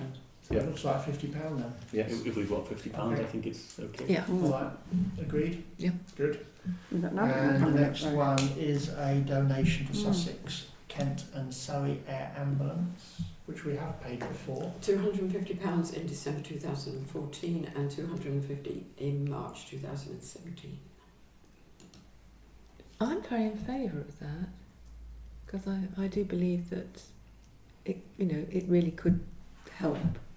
It could be a life It's saver. right Yeah. in practice, Rural it actually saved lives. Well, There it is. Exactly. You think You it know does? how long No, it takes. I was never convinced it did. I'm sorry. I know, but then I'm not going to say a lot. I've because seen it in it's- Wittersham, have you done? Mm. Yes. I think I might, if it turned up for me, I'd say, do you mind if I go by road? Oh, that's a different matter. With all the potholes. It's just the length of journey Don't from ask here that when to you're Ashford. But yeah, I'm sorry, I'm not going to say a lot. Okay. I think What do we that so 2014, March. 2017, March 17, and now 18. We're coming up a bit more regularly, yeah. aren't we? What about I- another 50? I think perhaps we should leave it a little bit. Yeah, I think we We're could leave talking it till about an next awful lot of year. money there, 250 last year, isn't it? And I think in principle I would fully support it as a cause. Maybe we should if we want to maintain. I don't think we're going to be able to do £250 every year. No. And if we gave £250 No. last year, so maybe what we should do is say, in principle, so we've got a choice. We either give it a much smaller donation this year, or we defer it to next year and give a substantial. I think we're better to defer it, really. Otherwise, we're just Yeah. sort of accelerating Yeah. and increasing. Then we can base our decision on what we've got at the time as well, can't we? Mm. Yeah. And look Can- out for it. Can We you could remind leave- us? We could leave it until the end of the year and see. I mean, they don't. I'm sure they would accept it in March. Except any. If we got Yeah. anything That's what we left. did last time. Yeah. Okay, Well, let's do that then. Yeah. Let's leave it until Yeah. the end of the For a while. financial year, Leave it for a while. And bring it up Leave at back the- end. February meeting. Okay. Next one is Mavis has offered to pay for a new bench seat in the cemetery to replace the old one, but there are complications there which Yvonne can explain. Has everybody gone and looked at it? I'm Yes. afraid not. No, I haven't seen that. No, but I read your. I've relied I on read- your I read expert what you- appraisal, Yes. and I know Sue Exactly. would have looked at it. I did look at it. Yeah. And? I do. Did you sit on it? No, Is it? I wouldn't attempt to sit on it, I must Oh, say right. that. I do, because Oh. it comes under the, obviously, checking things, but I'm probably, well, I'd like to think I'm perhaps not the waiter, your usual elderly person that's going to sit on it. Sue said you just sat on I was a bit concerned in case I sat on it and went right on the floor, and I thought, how am I going to get up? That would solve the is issue. it looking wouldn't it? in? We'd have to. Yes. Might need the air ambulance. Window sheet. Oh, I wouldn't have thought Mavis would be offering to replace it if it was in perfect. It's, well, It's at the back a bit, there's a bit of the back falling off, isn't there? The bit of the back. there's, yes, And so what you some can of see the there's straps. bits Repair. Are we that repairing missing. or replacing? It's covered in, Replace. in moss. It will be where it obviously. is though. But if won't I it? just read her letter, She doesn't seat replace within it. Atworth Cemetery. I would say I feel very concerned that It's the just old the seat person. within the cemetery area is a They risk. will replace It lacks maintenance and is smothered in a cloak of moss stroke lichen, is not level. Elderly mourners who have walked the path length from the street are grateful for a chance to rest. On one recent visit to my husband's grave, 2 walkers of advanced age entered ahead of me and gingerly sat themselves on the lichen-covered seating to study their maps. I feared the bench would collapse. May I please offer to pay for a new strong bench seat to be crafted by Mr. Glenn Avendon of Wittersham, a master in his craft. I would expect to be involved in the design of the seat. Well, as I believe I mentioned, Glenn doesn't actually do benches. But wouldn't he on a special commission basis? No, it's not his. No, okay. What It's about not his what about thing. somebody else like Philip? Would he want to build a bench? You can buy some Yeah. really I sturdy yes, benches. Yes, can't and you? also, so I did ring But the if she's paying for instructor. that, that would be an expensive option. But if she's wanted to pay for that, then why not? I did speak to her this afternoon, and explained that Glenn doesn't do it anymore. So I suggested memorial benches, which is where Mick Sweatman found his, which is in Ticehurst, so it's not too far away. And so I was going to give her the details, and she was going to look into that, because they do. And Mick wanted one, the sturdy one that would Yeah, last. yeah. What's the Yeah. cost of So that? his one was £600. Yeah, that's. Well, If it you cost made a it lot cost more a lot than more. that. But if Glenn was talking about it, you see, he would have to get teak in just Yeah, as a one-off. I You think know. you should go back to Memorial Bench and say, what's the price for 2? Alan's negotiating approach on one. And, They've and already say, paid for Have they? Yes. Okay. Well, now that we're regular It's up to Mavis, customers, isn't it? Yes. Now to see. If she's going to pay for She it, can then choose the design. Yeah. well, I think that I totally agree. But it was, you know, what I was saying, yes, we'd Yes. like to accept her. I would suggest did- it, why perhaps not? it goes in a different place. Because it- that's where the entrance is going to go No. across, isn't it? No, Is it not quite. secured? Wouldn't it be better to put The it one that the other is side? present, no. You see, the question is, a question, was that given by somebody? Yes. And There's There's nothing there's on nothing it. on it, is there? No. But these That things have says- got a finite. Yeah. I don't think that matters unless it's if there was an There's inscription no- we needed no to little retain. thing on That's it. different. Yeah. If it's There's given- not one that's visible.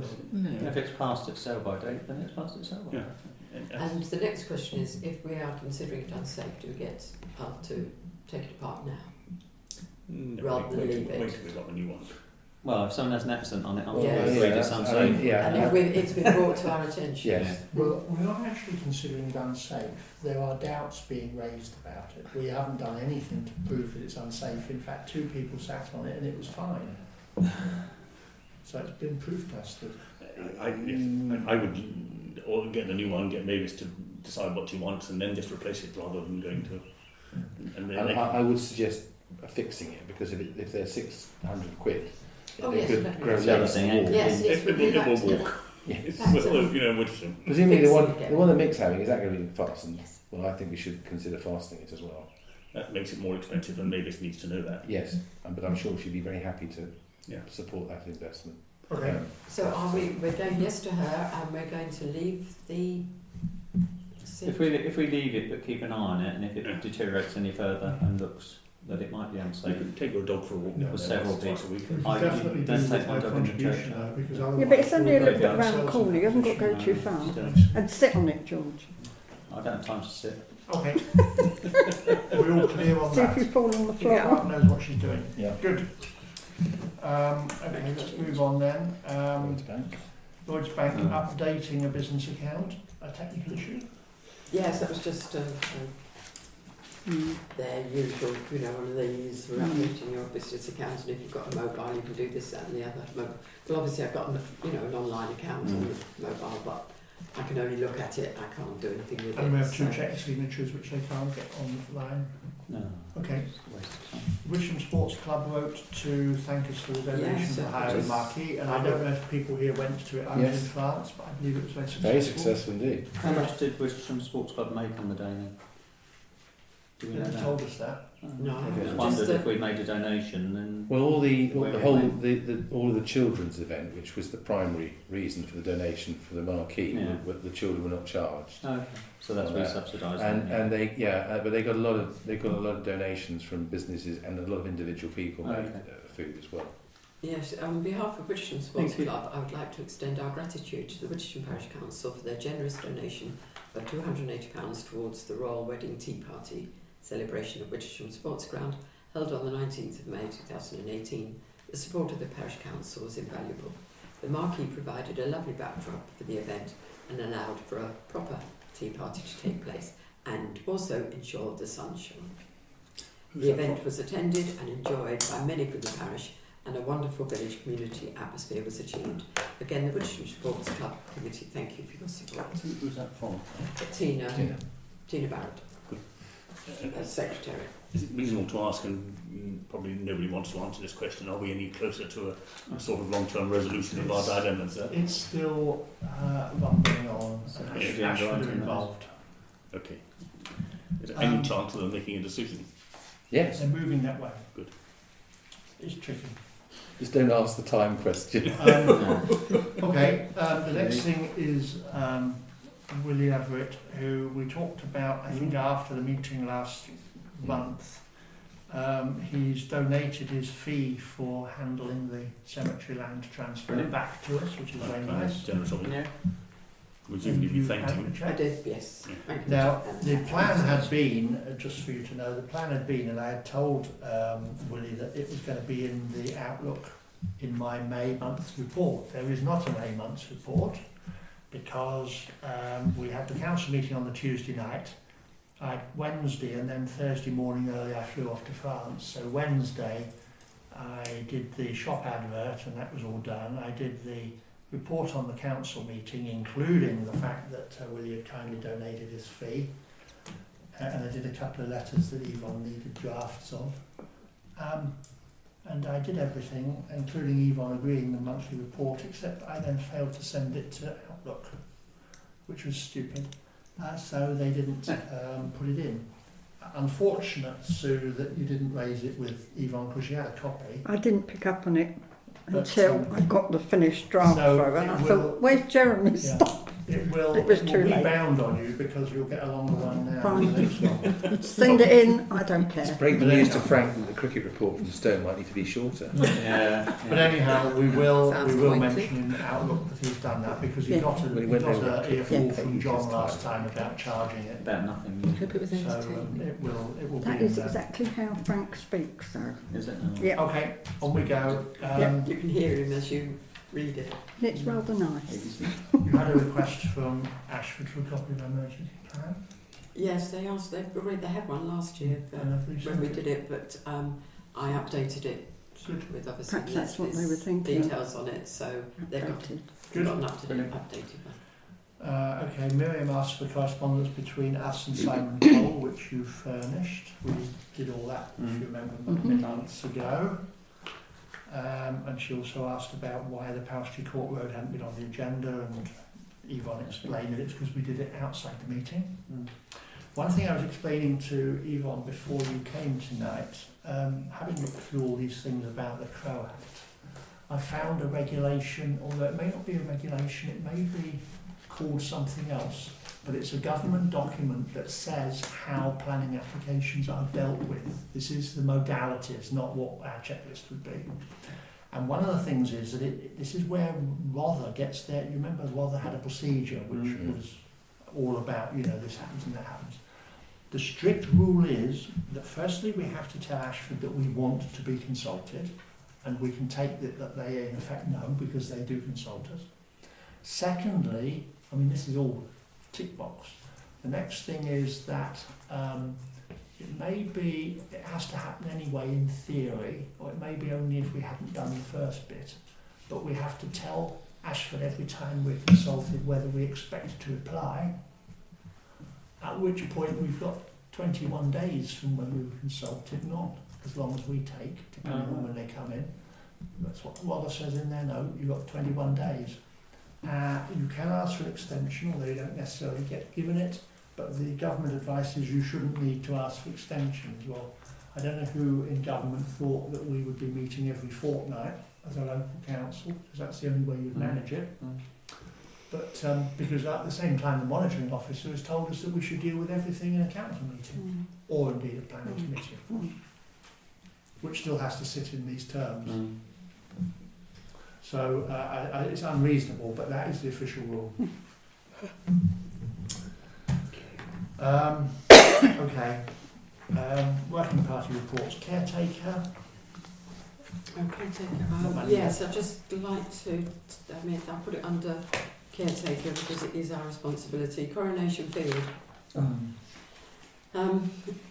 It wasn't cut right up until the 1st of June. I'm trying to get hold of the not terribly efficient manager. I can't go any higher than him because he's the manager of the place. Emails, he doesn't answer. Phone calls, he's not at his desk, will ring back and doesn't. In the end, I did get him. And it turns out that they have got problems. They've got a new driver who doesn't know the area, so couldn't find it. So then he says to me, I don't know where it is either. Could you tell me? I've got the map up. So I then explained... Field, next to the War Memorial. Well, no, the green behind where the... Well, no, sorry, when I said next, I don't mean literally, but Coronation Field, if I was directing someone to it, I would say, go to the War Memorial and look over the hedge and you'll see it in the with distance. Equipment Next to the on it garage. and bus shelter, 5-car gate, everything. So he said, oh right, I'll get somebody down there next week, he said, and then they'll give it one cut then and they'll get it cut it again the following week. Well, it was a Friday, I've happened to be up there and the bloke gets in there, takes one look at it and says, Can't do that. Too long. Yeah. To which I says, well, if you lift up your outer ones, you've just got the other one, give it a bit more welly and you'll be all right. Well, he obviously had a go, but it's a right mess. And he hasn't done down the side, which is where we got somebody in, somebody else knew to take all the brambles and if you remember nettles down so that we could then keep that down and have the whole area. He's missed that completely. So I've taken photos of it and I've sent it to him and I said, this isn't acceptable. This isn't something that we're going to pay for. It's the worst I've ever seen it since I've been here. And of course, has he responded? Not a thing. just remind me who he is again. It's Landscape Services. Who are part of KCC. Okay. Well, it's a KCC company. It's an outsourced. Yes. And who runs it? I don't think it's Well, it's John Bowden is the new chap that I met. If you remember when we were, when I was getting a new quote for the Village Green because of the houses. They used to do that whole area. So John Bowden is like the equivalent of the MD of it. Yes, well. He's the Ashford manager, I think. But he's not the chap who's not responding. Yes, he's the chap. Yeah, see, it's difficult to get any higher. Well, he must have a boss. Must be he's a public servant. He must have someone he reports to. It's a trading company, and how they manage that, of course, it will be a trading company. They've got directors. It's Well, all lateralised, isn't it? Okay, come back to very basics, right? If you were going to sue them, who would you send the writ to? And it wouldn't be him. You go for an executive. Yeah. And I just think that if you've tried and effectively you're getting mucked around, and you've now said it's the worst you've ever seen, then It's awful. It's a disgrace. if it's a disgrace, we need to escalate it. And very now quickly. the edges cut so everyone can see it. Well, we did it very quickly. That's entirely true. We ought to be escalating it, and Yvonne can endeavour to do that. I think at the same time, I don't know how long we've done the deal for, but I think we possibly have to see if there are alternatives, because they seem to be dropping their, It's looking like straw, dropping and there's their gaps. bat. I mean, they've been, yes, The trouble is that we do want someone with a gang mower. No self-respecting farmer would accept that. Let The alone- danger is where he's cut it and it's laying on the grass, it will kill off the grass. Yeah, that's there. exactly. They've got all these things pointing up, sticking through it, so it's just absolutely. We're not able to go back to, disaster. Tim and Robert and things, are we? I was going to say, isn't there someone local, a Must be farmer? some. You see, Robert, necessarily he have did gang it, but he didn't really have the equipment at the No, time. no. I understand he's got better equipment now. But it's got to be shorter for him to be able to. Who does the get school to playing field? Robert Pidell. So he's got the equipment to do that. Yeah. Well, Robert Pudan has got a new mower that But it's not that No, obvious. no. he's doing It's it got the grass. by the meadows, but it's a rotary mower, it's Yeah. not a gang mower. Yeah. It's a big You rotary. can't cut it when it's 2 foot tall. what's the financial arrangement with these landscape services? Do we pay them? Yes, Oh, yeah. but if When? you remember, they Yeah. send in Walk through it every morning. invoices 6 monthly, but I'm very hot on what I pay Yeah. for, so we've got a quote for it's 12 cuts is what they do, £41 I think it is a cut they charge. And they do how many cuts a year? 12. 12 cuts a year. So is that sort of like once a fortnight in the summer 6 months, basically, is Yeah. it? You think? And of course, you see, they get overwhelmed in May because everything's growing and they're doing everything else, but they get to the bottom of the pile. I suppose that's how it happened. But you think this bloke will go back and say, sorry mate, couldn't find this, can you tell me where it is? Yeah. And then someone will ring you and say, "Where is Yeah. it?" But Knowledge is nothing. useless. Well, it just sounds like we need to I mean, change. a letter from the chairman, Well, could be.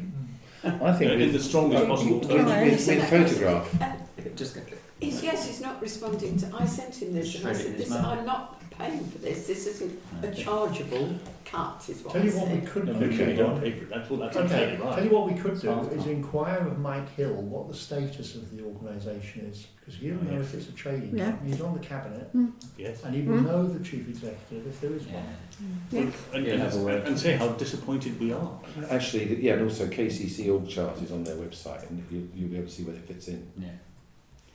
But I think registering our disappointment is.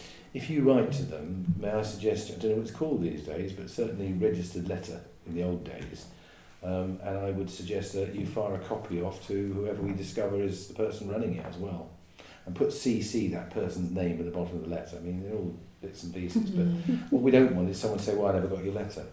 They've done better to have cut it properly and used it as hay rather than Yeah, Why don't shred we it just like write they've to done it. the executive, Another chief one thing on the executive other. at this point? I mean, We don't know who it is. Not That's no, but so once we interesting. found out. Yeah.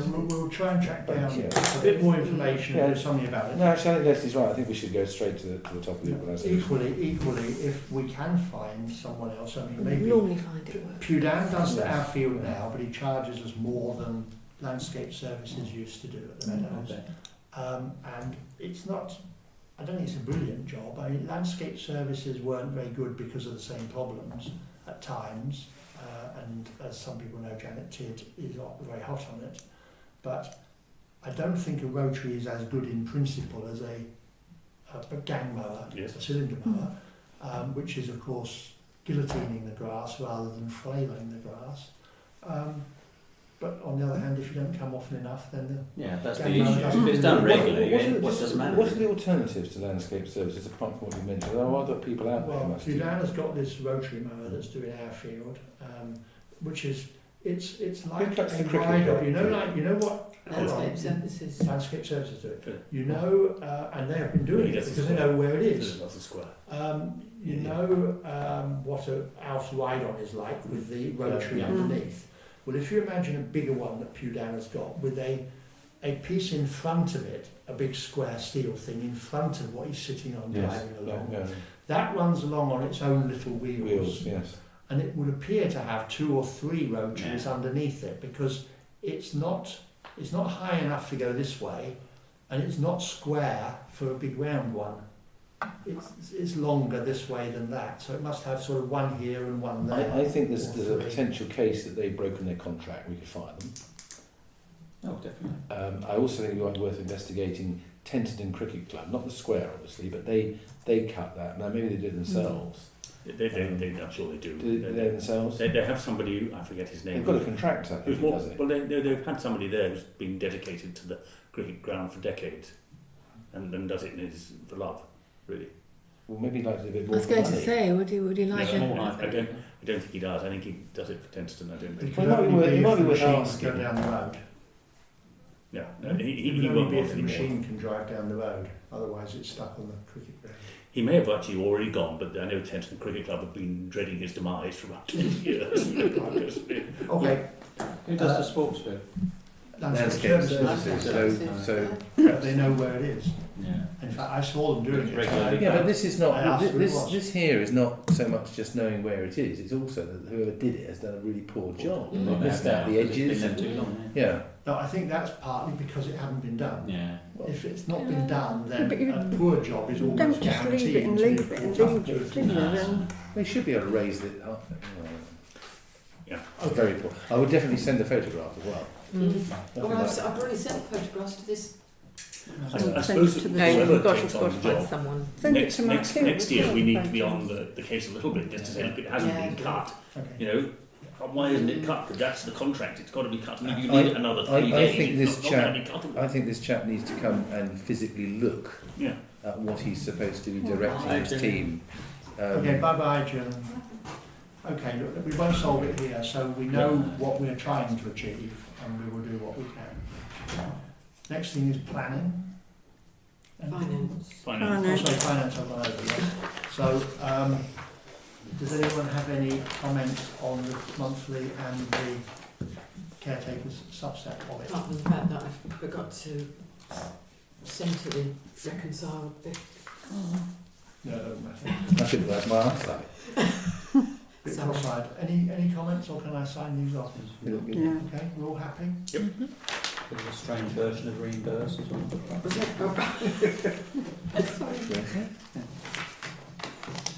Other grass cutting in churchyard, in Boyars, the fencing bar on the back. Okay, that's them, done, thanks, Scott. Yes, and So nothing then we on have the- planning, nothing. Decisions, nothing. Highways? Highways, I can give you some information. At the JTB meeting tonight, that we got the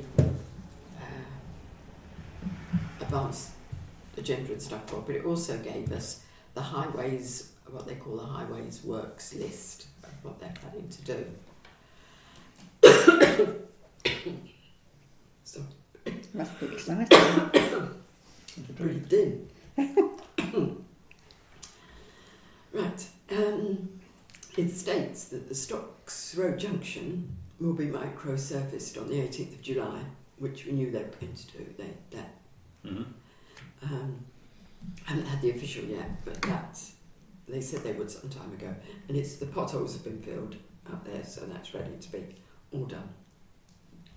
And they are surface dressing, I'm not sure what the difference is planned for Pealing Quarter Road from the double S bend, which was where the end of the micro-surfacing was done before, to the right-hand bend after the village, Well, dressing is a script, basically.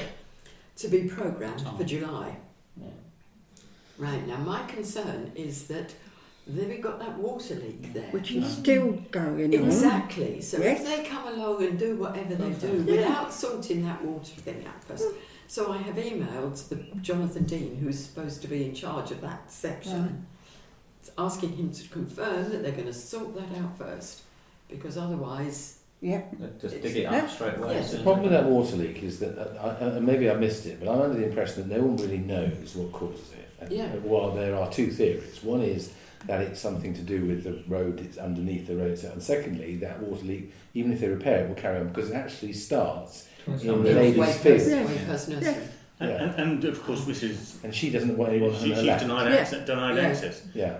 Which I think should be get roundable because she. Yes. You should, Is you she, should is be she able to get round that that. with water? With the Well, you And would if it's thought. her side of the meter. Maybe we write to her and say the anticipated bill for the road repair work will be coming to you, and it's going to be around £5,000 or something. If she had a meter, she'd soon get it sorted out. If they wanted, if the council, Kent County Council wanted to get a grip, I think that it is not legal to discharge water onto the road. Now, No, it's not a that's huge fine. amount, but it's not legal.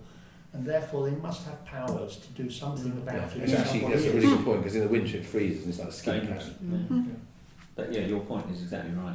The sequence of events, really. Yeah, so I don't know what will Okay, happen. we'll see what comes back on that. Can I raise one thing? As I keep meaning to mention it, so it's my fault I haven't done. But when you come into the village from Penal Quarter End, before you get to Coomlands, the edge of the road's all crumbled away there, right? What, just where I used to live? That. Yes. Yes. Yeah, and that needs fixing. I nearly ended up in Richard T. Smith's back of his car on my bike the other day. Oh yes. Because I hit this crater, and it's a pink colour. Yes, it's the part of the gateway entrance. You know, the zigzag, the dragon's teeth thing. But it's come into the road. Yes. Could we get that on the? Interestingly, when we had all the drainage problems in that area, Kate Morton noticed that at the time and said, and made a note of it. I'll get highways to do that. Could we get that back on the radar? How many years please? was that? For On a positive Hard note, work, if you want to see bad roads in Kent, just drive from Tenton on the Cranbrook Road. It is unbelievable the potholes there. I've only had to do it a lot recently, but it's just. And they have had that closed fairly lately. And by the way, again, I know this has nothing to do with it, but actually, I couldn't believe what I saw yesterday at Castleton Oak. You know, the corner there. This hatchback not only had left the road, it had gone backwards into that poor person's house, into their window. It had gone the bollards, the protected bollard. It's gone over that, and because this fire engine came screaming past me from Cranbrook, and I thought, oh, I wonder where that's going. You mean the house on the corner? The house on the corner. This hatchback has gone backwards above the bollard. It's sitting on the bollards, and it's Into the house. As soon as he had it repaired last time, within a week somebody had come through to the sitting room. You know? And they closed the whole road. It was spectacular, I have to say. I sort of did a double take, thinking, I'm not filming round here. Anyhow, it's all boarded up now, poor chap. There is, I've noticed today, outside Mount Pleasant, there seems to be water coming out of the road. I saw that as well. yes, I came in. I saw that. Yeah. That's been It's there been a couple like of days. that. Yeah. I went that way yesterday and it was like it as well. So Since the weekend. Another leak. I'm sorry, going back to the Penal Quarter again.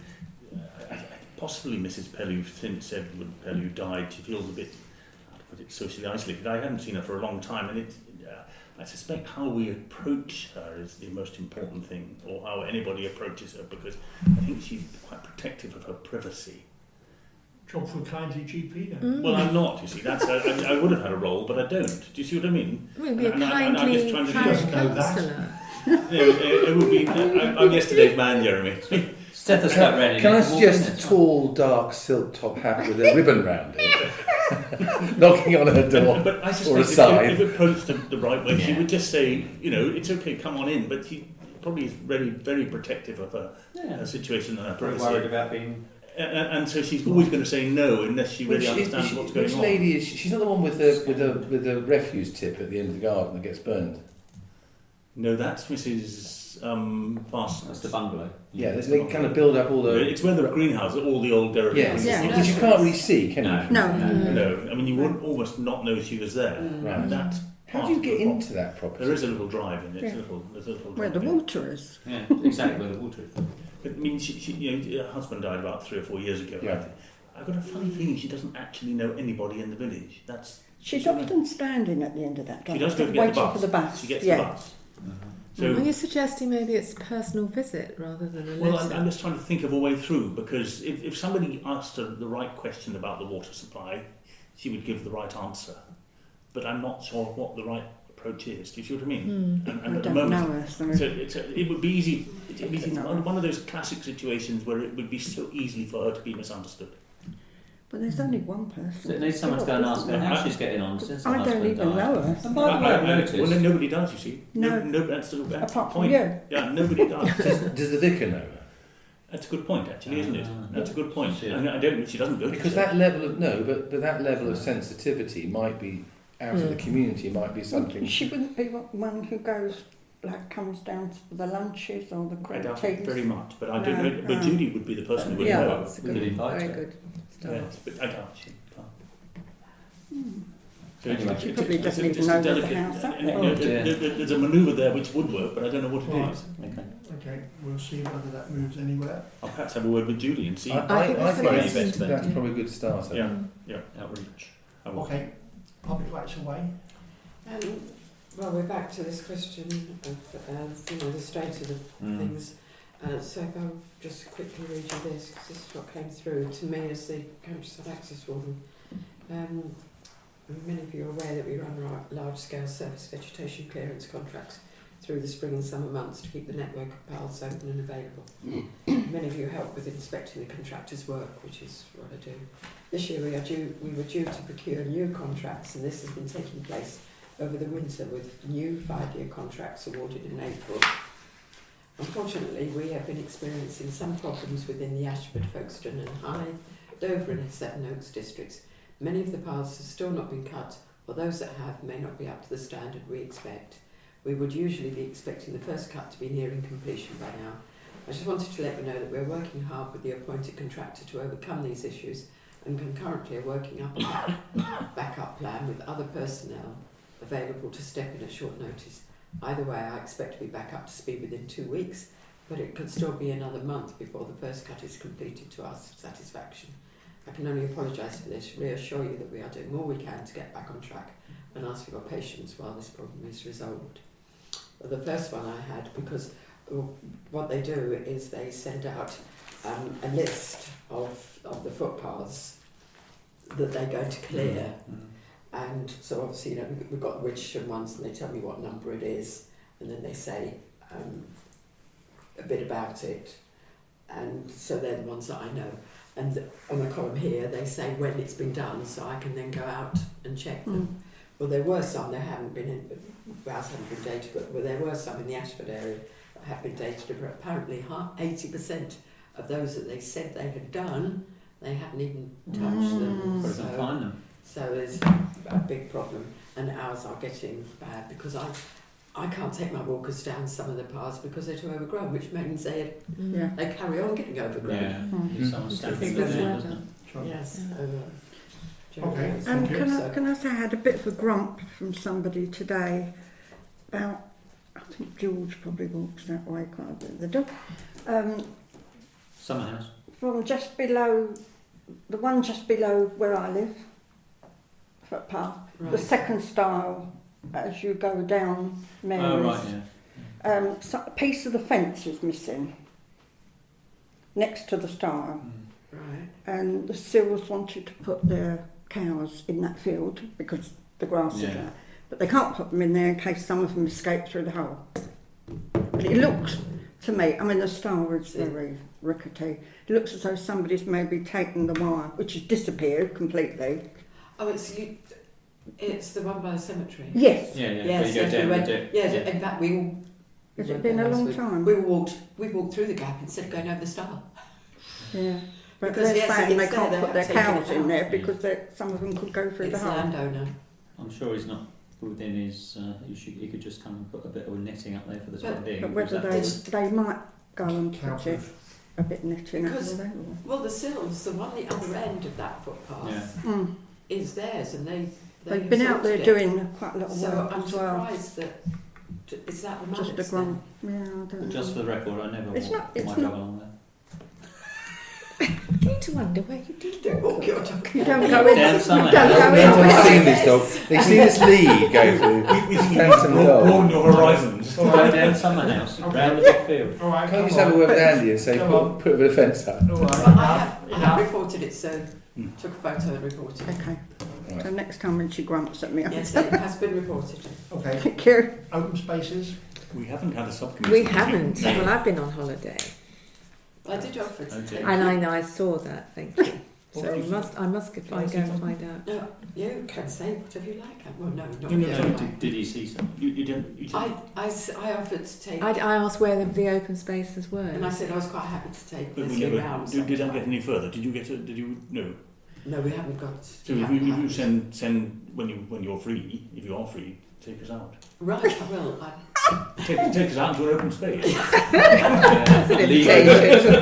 There's a song somewhere in there, isn't there? Okay, we'll look forward, It's a Glenn Campbell number. we'll look forward to a report on Come that. on, come on, Chairman, get a grip. Yes. So, I'm doing my best. And I've Cemetery. also, can I just say, I have put down here that Alf has cut around the hedge. I just want him minuted so that have you noticed he has Yeah, Yes. he did. Yes. Excellent. It looks lovely. You did. Thank you. Did And notice indeed, that. someone was already saying to me, the thing is, we've now got to keep it at the Yeah, it level. does. It looks brilliant now. It's Mm. great. Yes, it It does. looks exactly great. Cemetery and churchyard. Sue? I think you've said it all, Yeah. really. Mm. Just that on Oh, tomorrow, 5 o'clock in the evening, if the chairman can make it as well, I'm meeting up with Richard just to go over where where he's going, how he's going to cut the trees down, and he's hoping to start on Friday. Oh, brilliant. So we'll have an entrance Good. into. I did notice that our nicely placed posts all the way along are no longer there, Yeah, sure. Well, it's all They've totally gradually been there a while. Yeah, but they- overgrown. but they're still not there. Not even in the. Not even. Oh dear. I do walk my dog there. Well, that's really. Toxic dog. The bit Actually, that's that a the nice mallards, post. no, Let's go there. not the Martin mallards, wouldn't let us have Yes. the bit that's, No. In front of. What are you you know feeding what I your dog? mean, the triangular bit that's not coming to us. Yeah. The grass is up here, why don't they cut it? I don't want them to cut it. The bit we're having isn't cut. No, not the bit that we're having, No, the the other bit they corner would from not there, let us have. the bit they wouldn't have from where you go through the Yeah. gate to that corner, they haven't cut it. And No. I don't. It's like over here, they've cut the whole Oh, field Yeah, yeah. everywhere. They just I cut it. mean, There's all, no all wildflowers, between the there's no trees grass, and that, there's it's nothing. all short, but that bit is like, I like it. it Wildlife. doesn't, you just think, well, you Don't wouldn't want let us it. have it, but it's like, All right. Yes, trees. Hopefully we'll talk to them about date of the next planning meeting. We haven't got one in the date. Hopefully, but date of the next meeting in Parish Council, 10th of July is the normal date. Items for information. Yvonne. Can I just say, with the planning, that obviously Cullen's Cottage has come through. Mm. I've got it to I've got it. give. I've got it sent to me. Oh, right. Well, I've got it to start going round, but it's the 1st of July they've asked for comments by, which obviously our meeting isn't until the 10th, so I have asked for an extension. Should he not give it, I think it's a she, then obviously we're going to have a planning meeting, but as I have explained, I'm actually away between the, Friday I go away for a week, so that's going to make it really difficult, so I'm hoping that they're going to give us an extension to the 10th. Garner's Cottage being, just remind me which. The Holiday Cottage at Lloyd Smith's. Oh, right. Declare an interest. Yeah. No, I knew I'd heard it somewhere, but I that's couldn't. why you were hoping. Sorry, for I'm being holiday, stupid. That wasn't wasn't me. I just thought it's Right. close. It's not on We the can- agenda this month. Well, did you That's make why I a didn't comment? declare it. We can see it online. You can see it online, Yes, it's online. Yeah. although it's not all together all online. Right, okay. Not There are bits together all missing. there anyway, Bits are but missing. I have. Okay. Okay, yes, PCSO's report. Mhm. Please accept my apologies, which I've already given. Crime has continued to remain low in Wittersham and surrounding areas, with few incidents being reported. We would like to remind all residents to stay vigilant and report anything suspicious via the Kent Police non-emergency number 101, or if you do witness a crime in progress, then please do call 999.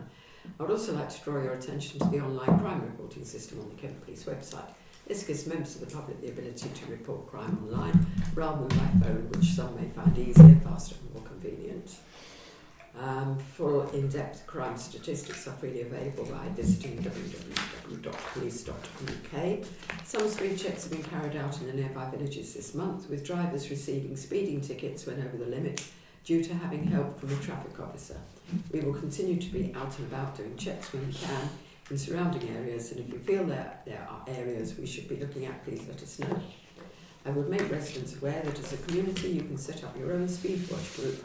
All details can be found on the Kent Community Speed Watch website. Small Hyde have just set up a new group to tackle issues in their area. If you need any more information, please let us know. If there are any other issues you feel we need to know, please do not hesitate to contact us. PCSO Richards and PCSO Jones. As it's relevant, I'll just add that the PCC, not the church one, the Police and Crime Commissioner, has been in post now halfway through, so 2 years in, but he's just announcing the biggest recruitment drive into Kent Police, and this isn't necessarily what we call Bobby's on the beat, but the whole back office support is a major thing, and that's being all funded by the extra quid on Band D properties. So he's pretty active, in total contrast to his predecessor. Sorry, I'm not saying she wasn't active, by the way, but his way of doing things is a completely different way. He seems to be getting a lot of support from the people that he's managing as well. He seems to have his mind on. Well, he comes from a police family, and I wonder if he grew up and learned that. So I just think that that's going in the right direction. There is more support being put in place. They've got the rural police team now up to an inspector and I think 12 or 11 staff, and I thought they were just concentrating on hare coursing because they keep celebrating catching these illegal hare courses, but actually they're all over the place at the moment, and they're recovering all sorts of vehicles, and they're stolen trailers, and I mean they're actually building a really good presence amongst rural crime. Rural crime. I mean, it probably will displace it over the border into Sussex and what have you, but actually that's life. Yeah. So, right. Okay. So that was That was police. So George, AOB. I don't think the village hall has got anything to report. No, nothing at the moment. Thank you. Only my apologies for the July meeting. I'll be on holiday. Yeah, I've got that. Sure. Yeah. Sue, we'll miss you. Shall I tell you now? I'm going to be away. Wait a second. Well, I could write it down. June 21st to July 4th. So it won't affect the meeting, but anything going round. I always forward everything anyway, just otherwise I've been trying to remember who hasn't seen anything is manic, so I'm sorry. I just a point I wanted to raise, and it wasn't appropriate in the meeting. I just slightly sort of. Are we still in the meeting? No, I know, but as a point, I want to raise extra information. Okay. I was under the impression that we had a code of conduct, and I thought I heard that we didn't have a code of conduct. We hadn't adopted a code of conduct. The Nolan Principles of Public Life Assessment Principle is a code of conduct, and we sign up to that. We have got. So just want to make that point. Yeah, we've got a code of conduct. It's perfectly acceptable. She challenged it previously with the Director of Legal at Ashford, the monitoring officer, who came on a particular point on it actually, which I responded to, pointing out that we had done everything we had to, and it just went dead as far as we're concerned. But Miriam tonight confirmed that he had said that our code was legal. Well, of course it was legal. We put a lot of effort into it.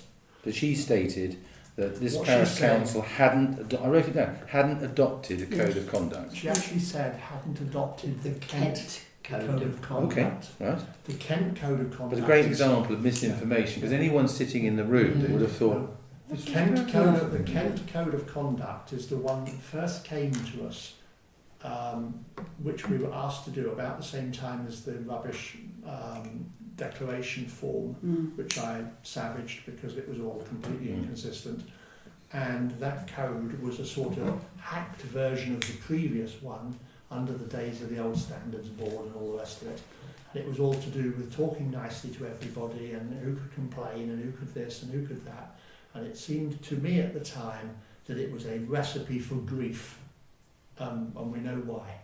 So I spent an hour on the phone to the civil servant responsible in the declog about what we had to do. She told us what we had to do. In fact, we did a little bit more than we did legally, because the Nolan Principles is 7 words, but I actually included the line that goes with each one. I went through it very carefully. I've got the other interests done very carefully, because all of this comes from the Localism Act plus a bit of guidance. And the lawyers were rushing away with how you had to this, that and the other, and Ashford and the rest of them, they've all signed up to this huge load of stuff. We didn't need to. And it just seemed to me that we were going to be absolutely hacked if we did that. As I've said in this place before, and I've said to Yvonne regularly, my old colleague in the PLA, retired Rear Admiral, used to often say at the executive committee that we were both on, he said, don't volunteer for the guardhouse. In other words, don't write rules for yourself that you then fall over. And we've got the minimum. We are completely legal. We had this argument with Anne Beecham before, and you know, when they wrote, and what about our code of conduct? It is all we need. And I'm hoping that by stripping out all the rest of the stuff, we can focus on it. And when did you first the Kent Code of Conduct? Is it Kent County Council? Yeah, Kent County Council Okay. put something together that drifted down to us via Ashford. And those councillors were all, I think, just told this is what you sign. We had the opportunity, being a little independent. So basically we do have one. Oh, of course. Yes. Right, so that was it's in the book. No, well that was the bit that I didn't raise it in front of her because it was pointless. But I do think that to a third party listening there, they would think, well, they haven't got one. So just remind me, do we refer to our website? By the way, it's on the website. No, but I just wanted to remind myself that so I didn't come back on that at the time, which I could have done. Because I'm trying. I know I did go back on one or two things, but I'm trying, and it's also advice from Roger Parker, and he said it tonight, that we shouldn't get into a debate because it becomes an argument. Absolutely right. Yep. So I let her get away with it. But then she got into a debate with Roger. Yes, That was the issue, wasn't it? That was going backwards and forwards. Are we still on? We haven't closed the meeting yet. No. I don't mind all this No, this is fine. on the recording. Okay, so that's where we got to. Thank you. I just had a letter from the fire service to mention people. I don't know how many people get it. It's Dear Resident, letter A. We all have one about 3 profiles. Two as well. Do it. No. I've had two of them. I think it's You must have had possibly mine. being old. But I thought Come out and do a check. you had one, did you? No. I had one. Yeah. Only one, I had two. We're writing to you about a free service. We've been helping people like you, ancient, stay safe in their homes for years. You could have that on your post. Screwing up the doors. Because you can probably ask for their help as well as Do a free check. And on that, I mean, I've had the letter from the water board about coming to assess me for a meter. Ah, so have I. Yes, and I mean ignoring they're coming round, aren't they? everyone's going to be metered sooner or later. I mean, I'm in a new house, so it is. They can't find us. I don't If I don't answer the door. I don't believe they'll ever meet Pot my teeth because it's at the very end of the line. I might invite them to come, so I get bored sometimes now. I thought you own the water, didn't you? Okay, can we then close the meeting? Yes, please. Yes. Please. Yes. Thank you. Is it 10:02 like it was last time? Pretty much. So 10 or 10, isn't it? Are we